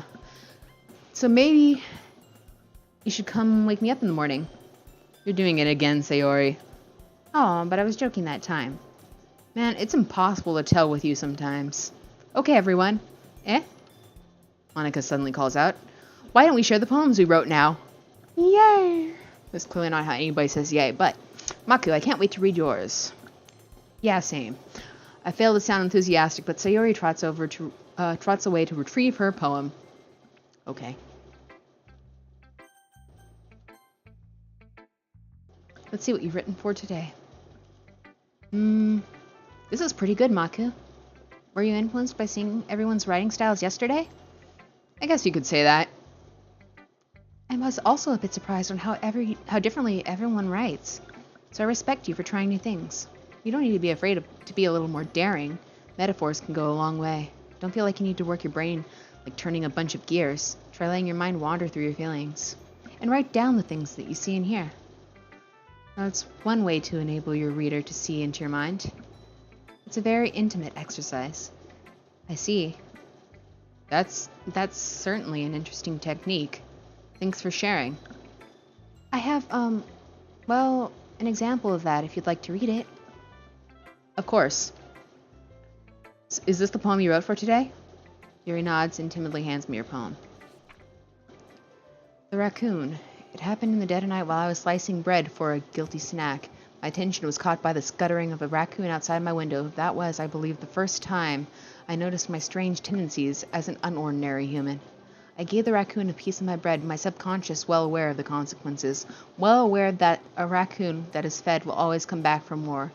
The enticing beauty of my cutting knife was the symptom. Bread, my hungry curiosity. The raccoon, an urge. Oh shit. The moon increments its place and reflects that much more light off of my cutting knife. It's the very same way that it glistens in the eyes of my raccoon friend. I slice the piece of bread, fresh and soft. The raccoon becomes excited, or perhaps it's merely projecting my emotion. Perhaps I'm merely projecting my emotions onto the newly satisfied animal. The raccoon has taken to following to me. You could say that we've gotten quite used to each other. Raccoon becomes hungry more and more frequently, so my bread is always handy. Every time I brandish my cutting knife, the raccoon shows me its excitement. A rush of blood, classic Pavlovian conditioning. I slice the bread, and I feed myself again. That seems... I was a little more daring with this one's than yesterday's. I can see that. It's a lot more metaphorical. I don't know if it's my fault, but I can't begin to imagine what this poem is about. Self-injury, just saying. Depression, just saying. That's right. It's a bit closer to my preferred writing style. Using the poem as a canvas to express vivid imagery and conveying emotions through them. Yeah, if I take it at face value, then I can't even figure out what it's supposed to mean. Well, I think it's something that different people can relate to in their own way. I want to express the way it feels for me to indulge in my more unusual hobbies. It's those sorts of things I'm usually forced to keep to myself, so that I sometimes enjoy writing about them.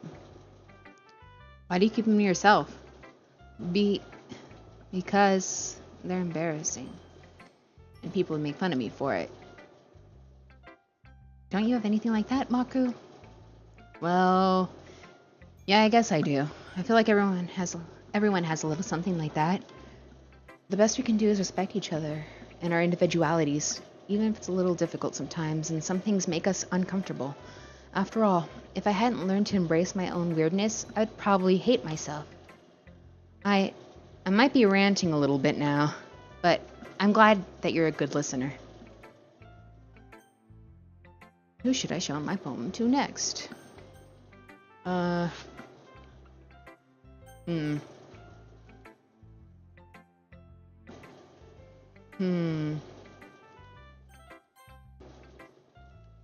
Hi again, Maku. How's the writing going? Alright, I guess. I'll take that, as long as it's not going bad. I'm happy that you're applying yourself. Maybe soon you'll come up with a masterpiece. I wouldn't count on that. You never know. Want to share what you wrote for today? Sure, here you go. I give my poem to Monica. Alright, I like this one. Makes me think of something Sayori would like. Is that so? You and Sayori are really good friends, right? It wouldn't be surprise me if you had those sorts of things in common. Well, you may be good friends, but Sayori and I are actually really different. Well, that may be the case, but there are also some similarities that you wouldn't expect. The way she talks about you, sounds like the way the two you really care about each other's well-being. Even if you show it in different ways, it ends up being more similar than you think. So I think that's the kind of vibe I get when I read your poems. Are you sure you're not reading into it too much? It could be. Oh gosh, I sound like Yuri. But in any case, Sayori's writing has a kind of gentle feel to it. I can tell that she likes exploring with emotions, like happiness and sadness. Who knew someone with so much happiness could enjoy sad things too? I would have guessed, but anyways. Yeah, that's totally unexpected. Well, to each their own. And you shouldn't be afraid to experiment a little bit either. But anyway, want to read my poem now? I like the way this one turned out, so I hope you do too. Alright, let's take a look. What do we have here? Save me? The colors, they won't stop. Bright, beautiful colors, flashing, expanding, piercing, red, green, blue, and endless cacophony of meaningless noise. That noise, it won't stop. Violent, grating waveform, speaking, screeching, piercing, sine, cosine, tangent, like playing a chalkboard on a turntable, like playing a vinyl on a pizza crust. An endless poem of meaninglessness. Oh, that's... Load me? Ah, game.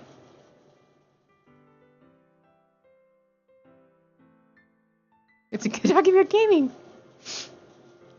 When video games come unplugged. That's clever.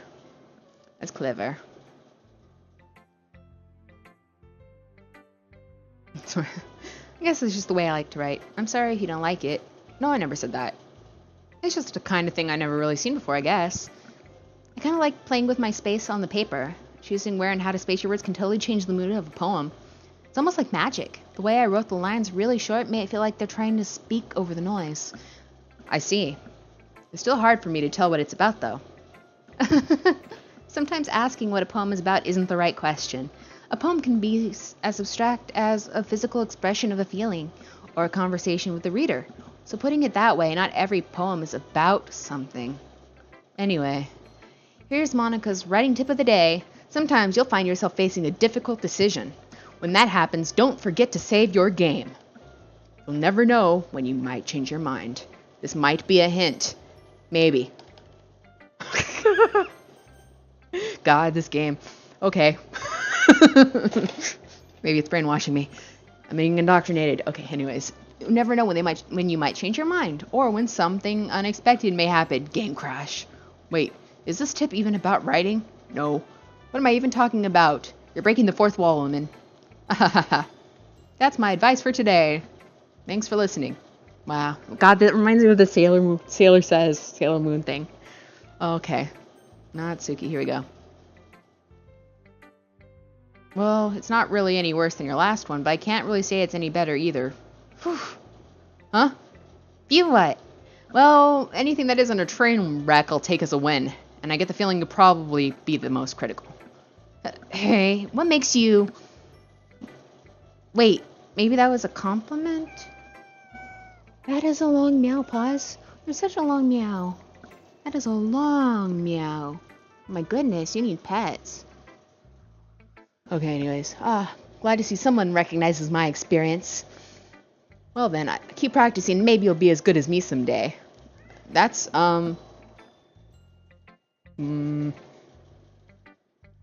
Something tells me Natsuki completely missed the point. Come to think of it, that kind of reminds me of Sayori's poem from yesterday. Eh? You think so? Yeah. Well, I guess if you've been friends with her so long, you might be on the same wavelength. But you never really struck me as her type. Sayori has a type all of a sudden?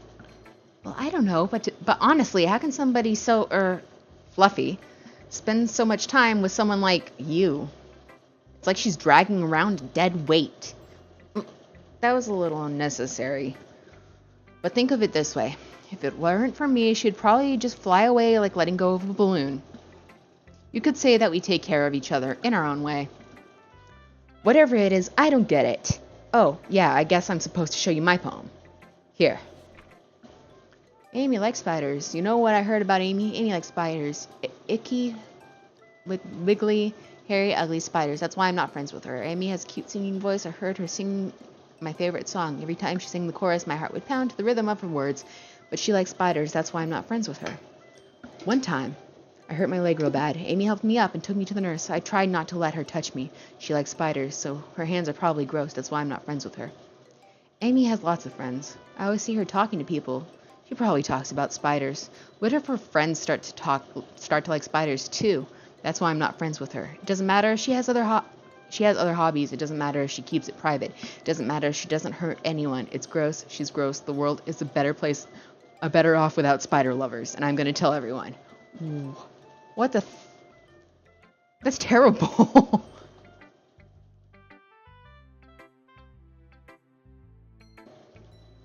Hope you didn't think that was the best I could do. No, of course not. Anyway, the message is pretty straightforward in this poem. I have to explain it. Sometimes you can explain complicated issues with much more simple analogies, and it helps people realize how stupid they're being. Like anyone would agree that the subject of this poem is an ignorant jerk. Very true. Do you know people like that? Of course. It's about how everyone thinks That doesn't matter. It can be about anything. Oh. I wrote it to be easy to relate to. Everyone has some kind of weird hobby or guilty pleasure. Something that you're afraid of people find out, they make fun of you or think less of you. But that just makes people stupid. Who cares what someone likes as long as they're not hurting anyone and it makes them happy? I think people really need to learn to respect others for liking weird things. Huh. That's funny. Yuri wrote something about something similar today. Huh? Did you say Yuri? Yeah? She said her poem was about an unusual hobby of hers. I didn't really get it, but she said something similar to you. That people shouldn't make each other feel insecure about those things. Really? Well... I mean, Yuri's pretty weird, so I wouldn't doubt that she has some weird hobbies. Not that there's anything wrong with that. It's not like I would judge her or anything. Natsuki has trouble finding words. I guess I should try not to be so mean to her. If she feels insecure about her weird behaviors and stuff. I mean, I always hate people who make me feel insecure. And Yuri made me feel insecure yesterday. But the way you put it, it sounds like she's learned her lesson. Well, I would say so. Even if her writing style isn't really different, I'm sure she'll appreciate the message in your poem. It's what I do best, after all. I don't like writing unless there's a good message to take away from it. Like, conveying emotions is important, but I don't want people to think, to make people think, not just feel. Remember that. I'm gonna write a good one for tomorrow too, so look forward to it. Okay, Sayori, let's see what you have. Oh my goodness. This is so good, Maku. I love it, especially after yesterday's poem. You're too honest sometimes, Sayori. No, but really, I want to put this on my wall. Can I? Sayori, you must be seriously overreacting. I'm not a good writer at all. I honestly have no idea what I'm doing. Well, maybe that's why. Because I have no idea what I like either. Jeez. I'm sure Yuri's opinion has to be a little more constructive than this. Maybe even Natsuki's. Are you sure you didn't just like it because I wrote it? Well, I'm sure that's part of it. I think I understand you better than a lot of other people, you know? So when I read your poem, it's not just a poem, but it's a Maku poem. And that makes it feel extra special. Like I can feel your feelings in it. Sayori hugs the sheet against her chest. You're so weird, Sayori. Well, I'm not very good at figuring out if poems are good or bad, but that's why I just go by my heart. If it makes me feel things, then it must be a good poem. I'm not sure exactly how that works. Then again, I guess conveying feelings is a pretty important part of this whole thing. Yeah, maybe. Honestly, I don't even know what kind of writing you like in the first place. Yeah, me neither. Why don't you at least try giving it some thought? Aw, you want to write something for me? That's so sweet. Yeah, right. But you're always thinking about other people. You need to think about yourself once in a while. If you don't, you might end up getting hurt at some point. Well, I don't really know what you mean, but I'll try to keep it in mind. Well, whatever. Anyway, let's see. I guess I like happy poems? No, that's not true. Wait, sometimes I like sad poems too. Sometimes I like a bit of both. Oh, she likes emotional extremes. Volatility.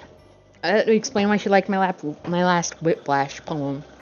Which pretty much was because I went from suicide, it's just crazy. Hey, my kitten.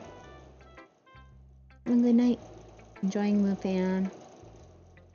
Yeah, it's my good. My good little squeaker. I love you, baby. I love you, my baby. Okay. There's a word for that, right? What's the word I'm looking for? Bittersweet. There we go. Yeah.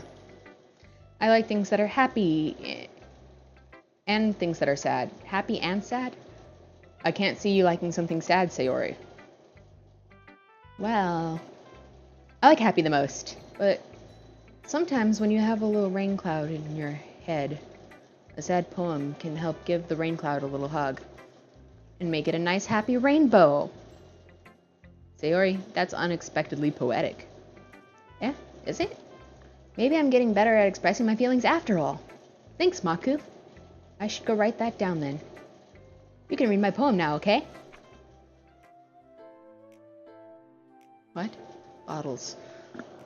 I pop off my scalp like the lid of a cookie jar. It's a secret place where I keep all of my dreams. Little balls of sunshine all rubbing together like bundles of kittens.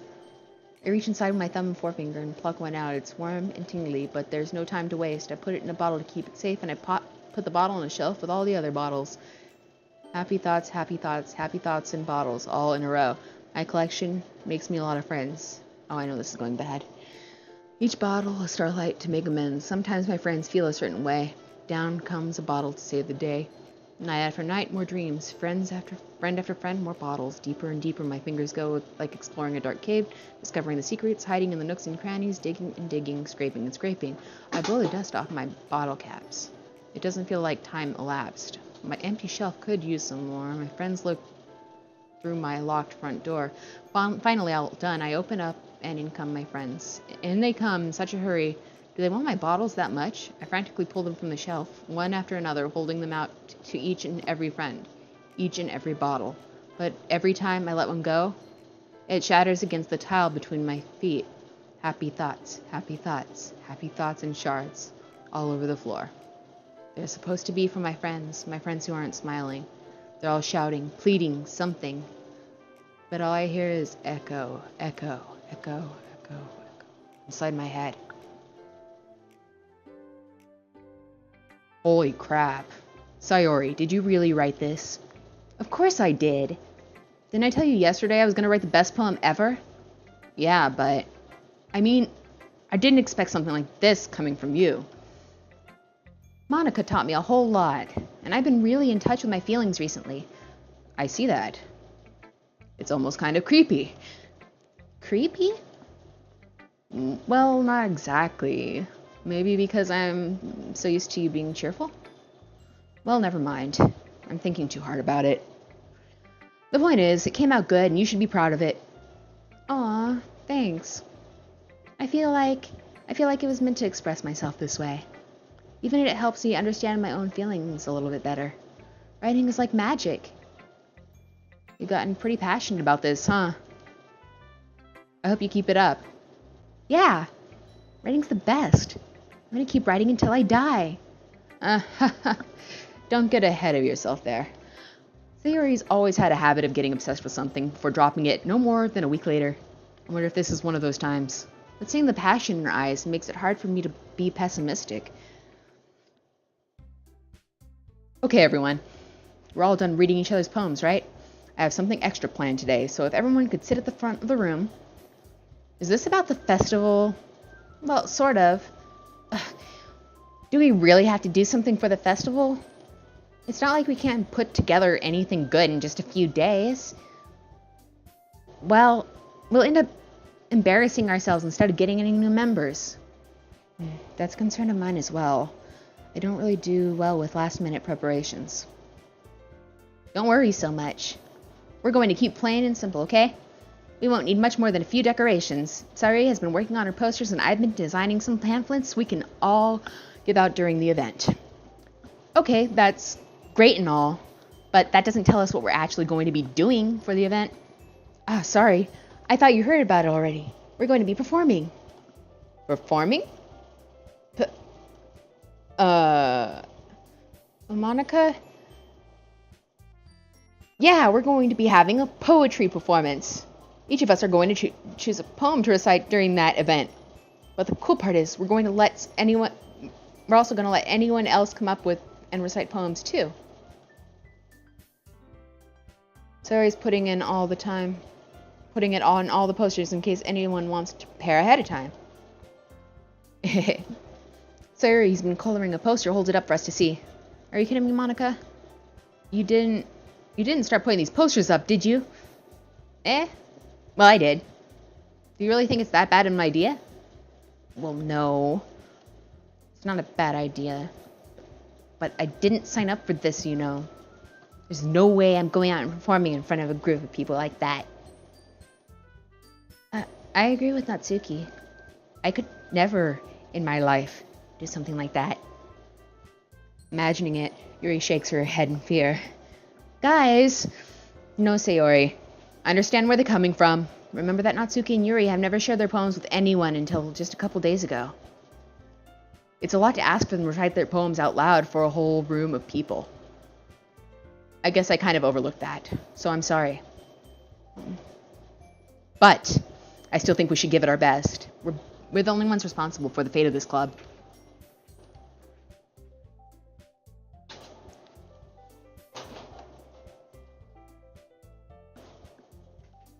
Then it will inspire others to do the same. And more people who perform, the better we'll be able to show everyone what literature is all about. Yeah, it's about expressing your feelings, being intimate with yourself, finding new horizons, and having fun. That's right. And it's those reasons that we're all in this club together today. Don't you want to share that with others? To inspire them to find the same feeling that brought you here in the first place? I know you do. I know we all do. And if it takes all it takes is standing in front of the room for 2 minutes and reciting a poem, then I know you can do it. Natsuki and Yuri remain silent. Sayori looks worried. I guess that leaves me no choice. I agree. I don't think it's too much to ask. I think that Sayori and Monica have been trying really hard to get new members. The least we can do is help them out a little bit. Well, maybe, but... Looks like Natsuki doesn't have any arguments left. Okay, fine. But I guess I'll just have to get it over with. Alright. Thanks, Natsuki. Oi.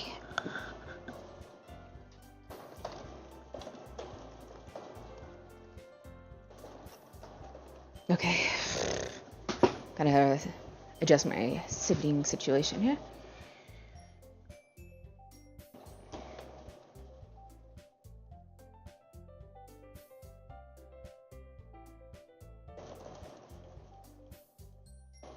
Okay, it's...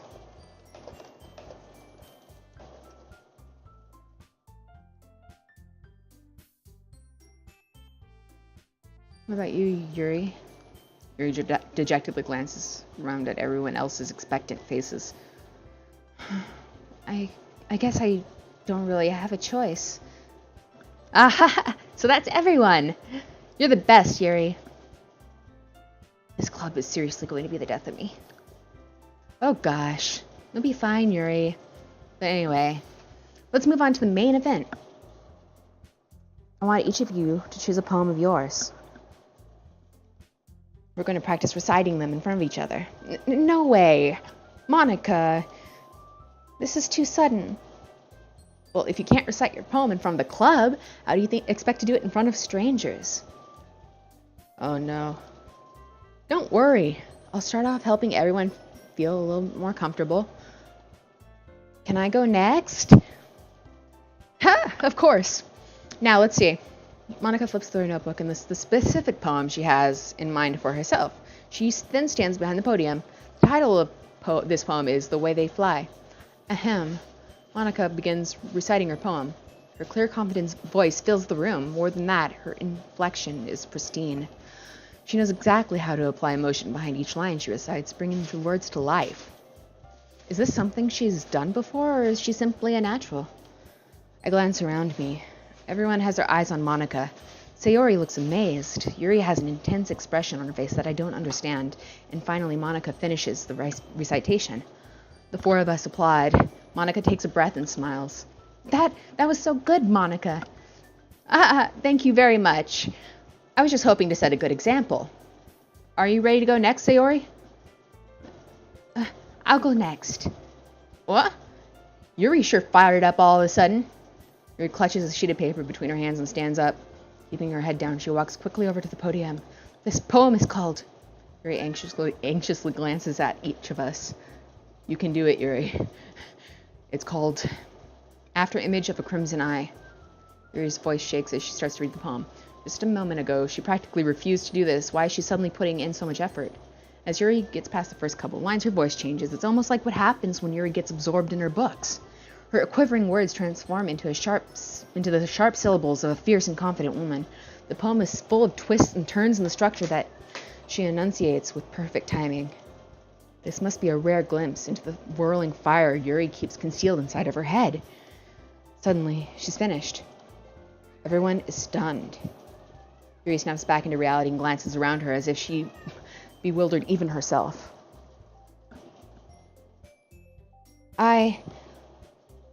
It's up to me to save the situation. I'm the first to start applauding. Everyone joins me afterwards and we go give Yuri the recognition she deserves. It's not that we didn't want to applaud for her, but we were so caught off guard that we must have forgotten. As we applaud, Yuri holds the poem to her chest and rushes back into her seat. Yuri, that was really good. Thank you for sharing. He looks down. Looks like Yuri's down for the count. Okay, I guess I'm next then. Sayori hopped out of her chair and cheerfully walks up to the podium. This one's called My Meadow. Ah. Sorry, I giggled. Oh no. How do you guys do it so easily? Try not to think of it like you're reciting in front of other people.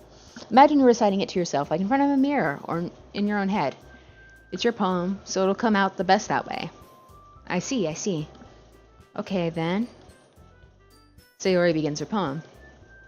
Somehow, it feels like her soft voice was made as a perfect match. The poem isn't aimlessly cheery like Sayori is. It's serene and bittersweet. If I were to read this on paper, I probably wouldn't think much of it, but hearing it from Sayori's voice almost gives it a whole new meaning. Maybe this is what Sayori meant when she said she likes my poems. It's like I get to read much more deeply into someone I thought I knew through and through. Sayori finishes and we all applaud. I did it! Good job, Sayori.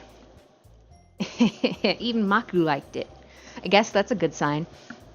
What does that even mean? It came out nicely, Sayori. And the atmosphere of the poem fits you really nicely. But it might be that other poems wouldn't work quite as well with that kind of delivery. Eh?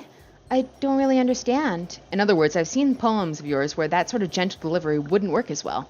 They might need a little more force behind them, depending on what you're reading. Oh, I know what you mean. Well, I've been practicing that sort of thing. It's just embarrassing to do in front of everyone. The next time, I'm going to make you pick up a poem that challenges you a little bit more. We don't have much time before the festival, you know? Okay. Now who's next? Natsuki?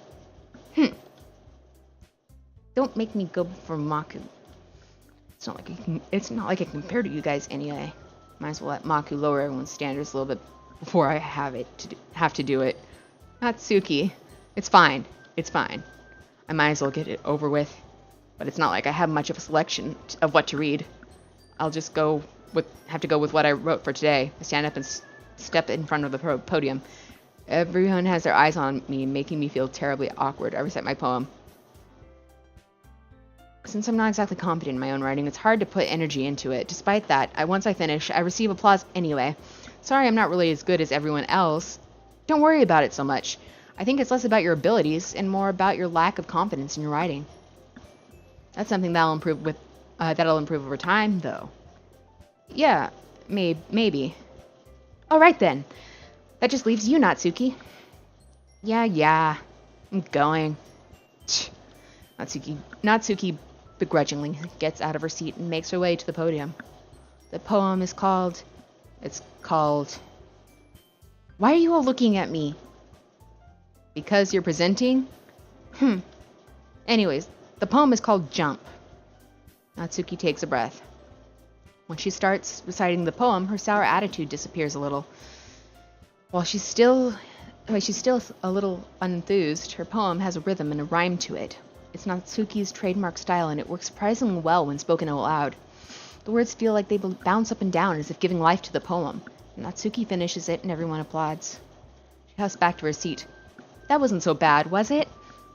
Easy for you to say. You better not make me do that again. Ah, well, do you at least feel prepared enough to recite a poem in front of other people? I mean, doing it in front of other people will be way easier. I can put on whatever face I want for other people. Whoops.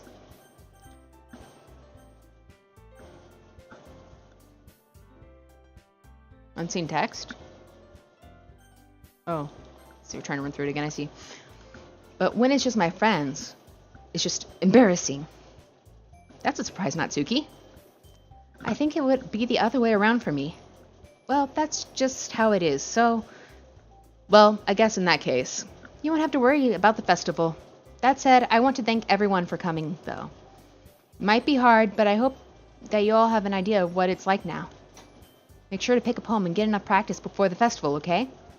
I'll be making pamphlets, so let me know ahead of time what you'll be reciting. Geez, I should probably find some other poem to recite instead. That's fine, too. It doesn't have to be your own. I'm already pleasantly surprised that you're putting in all this effort for the club. It makes me really happy. Yeah, no problem. Okay, everyone. I think that's about it for today. I know the festival is coming up, but let's try to write poems for tomorrow as well. It's been working out really nicely so far, so I'd like to continue that. As for the festival, we'll finish planning tomorrow, and then we'll have the weekend to prepare. Monday is the big day. I can't wait. can do this. I can do this. Alright. I stand up. There's no way I'll be able to find the same enthusiasm as Sayori and Monica, but I'll do my best to get through it. If it's for the sake of the club and impressing Monica... Wait, what? Then I'll have to do my best. Ready to go, Sayori? Yep. Look at you two always going home together like that. It's kind of adorable, isn't it? Jeez, guys. Don't make it such a big deal out of it. It must be a little nice, though. Well, how am I supposed to respond to that? It's okay, Maku. You don't have to say it. Whatever, let's go already. Wait, what? I get my voices mixed up. I'll come with Sayori once more. Even though it's only been a few days, a lot of things have already changed. But today, Sayori's being a little quieter than usual on the way home. Hey, Sayori? Sorry, I was spacing out. No wonder. I was thinking about something from earlier. I like how we get to... I mean... Sayori fumbles with her words. So, let's just say that one day Yuri asked to walk home with you. Huh? What would you do? What kind of question is that? You're kind of putting me on the spot here.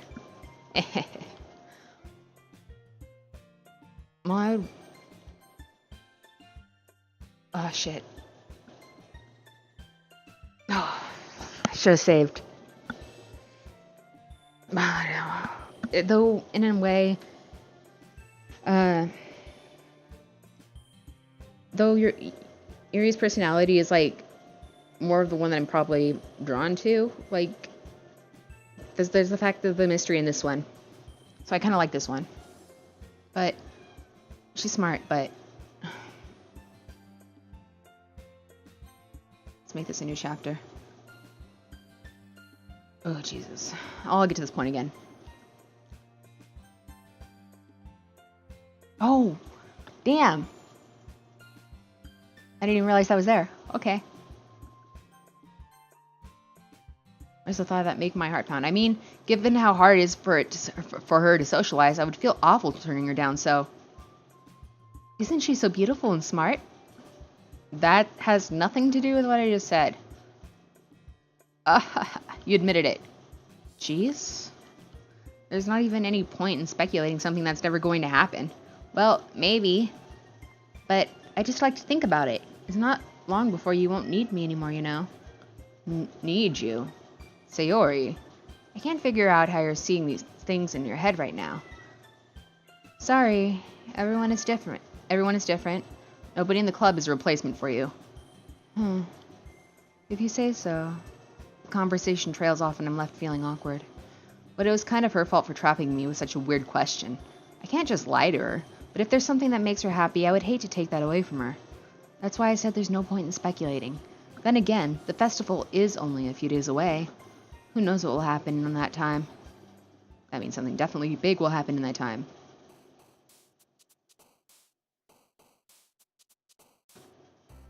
Let's start. Come, happy poem fun time.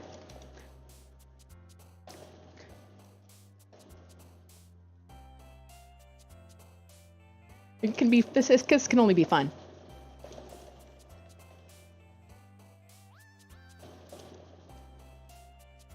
Let's see what this poem is going to be. Let's start with suicide.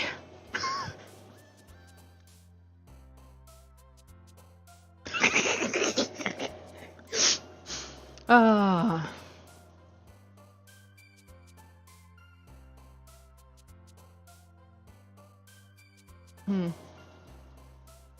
How come there's only three of them there?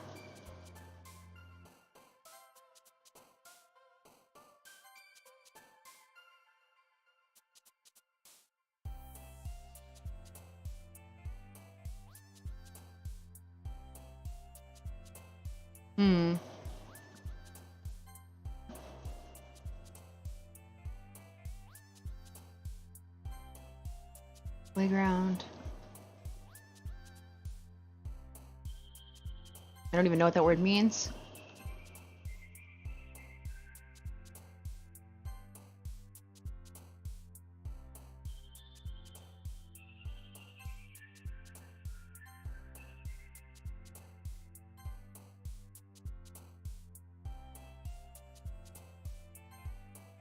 Hmm.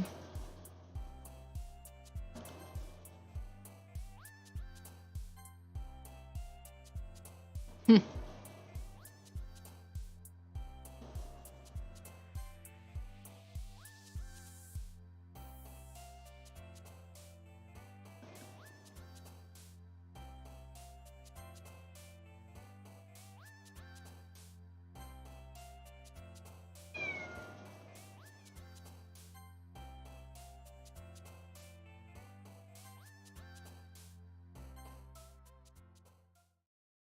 Let's see who likes my poem now. Oh man. And the last one here again. Don't worry, I just walked in too.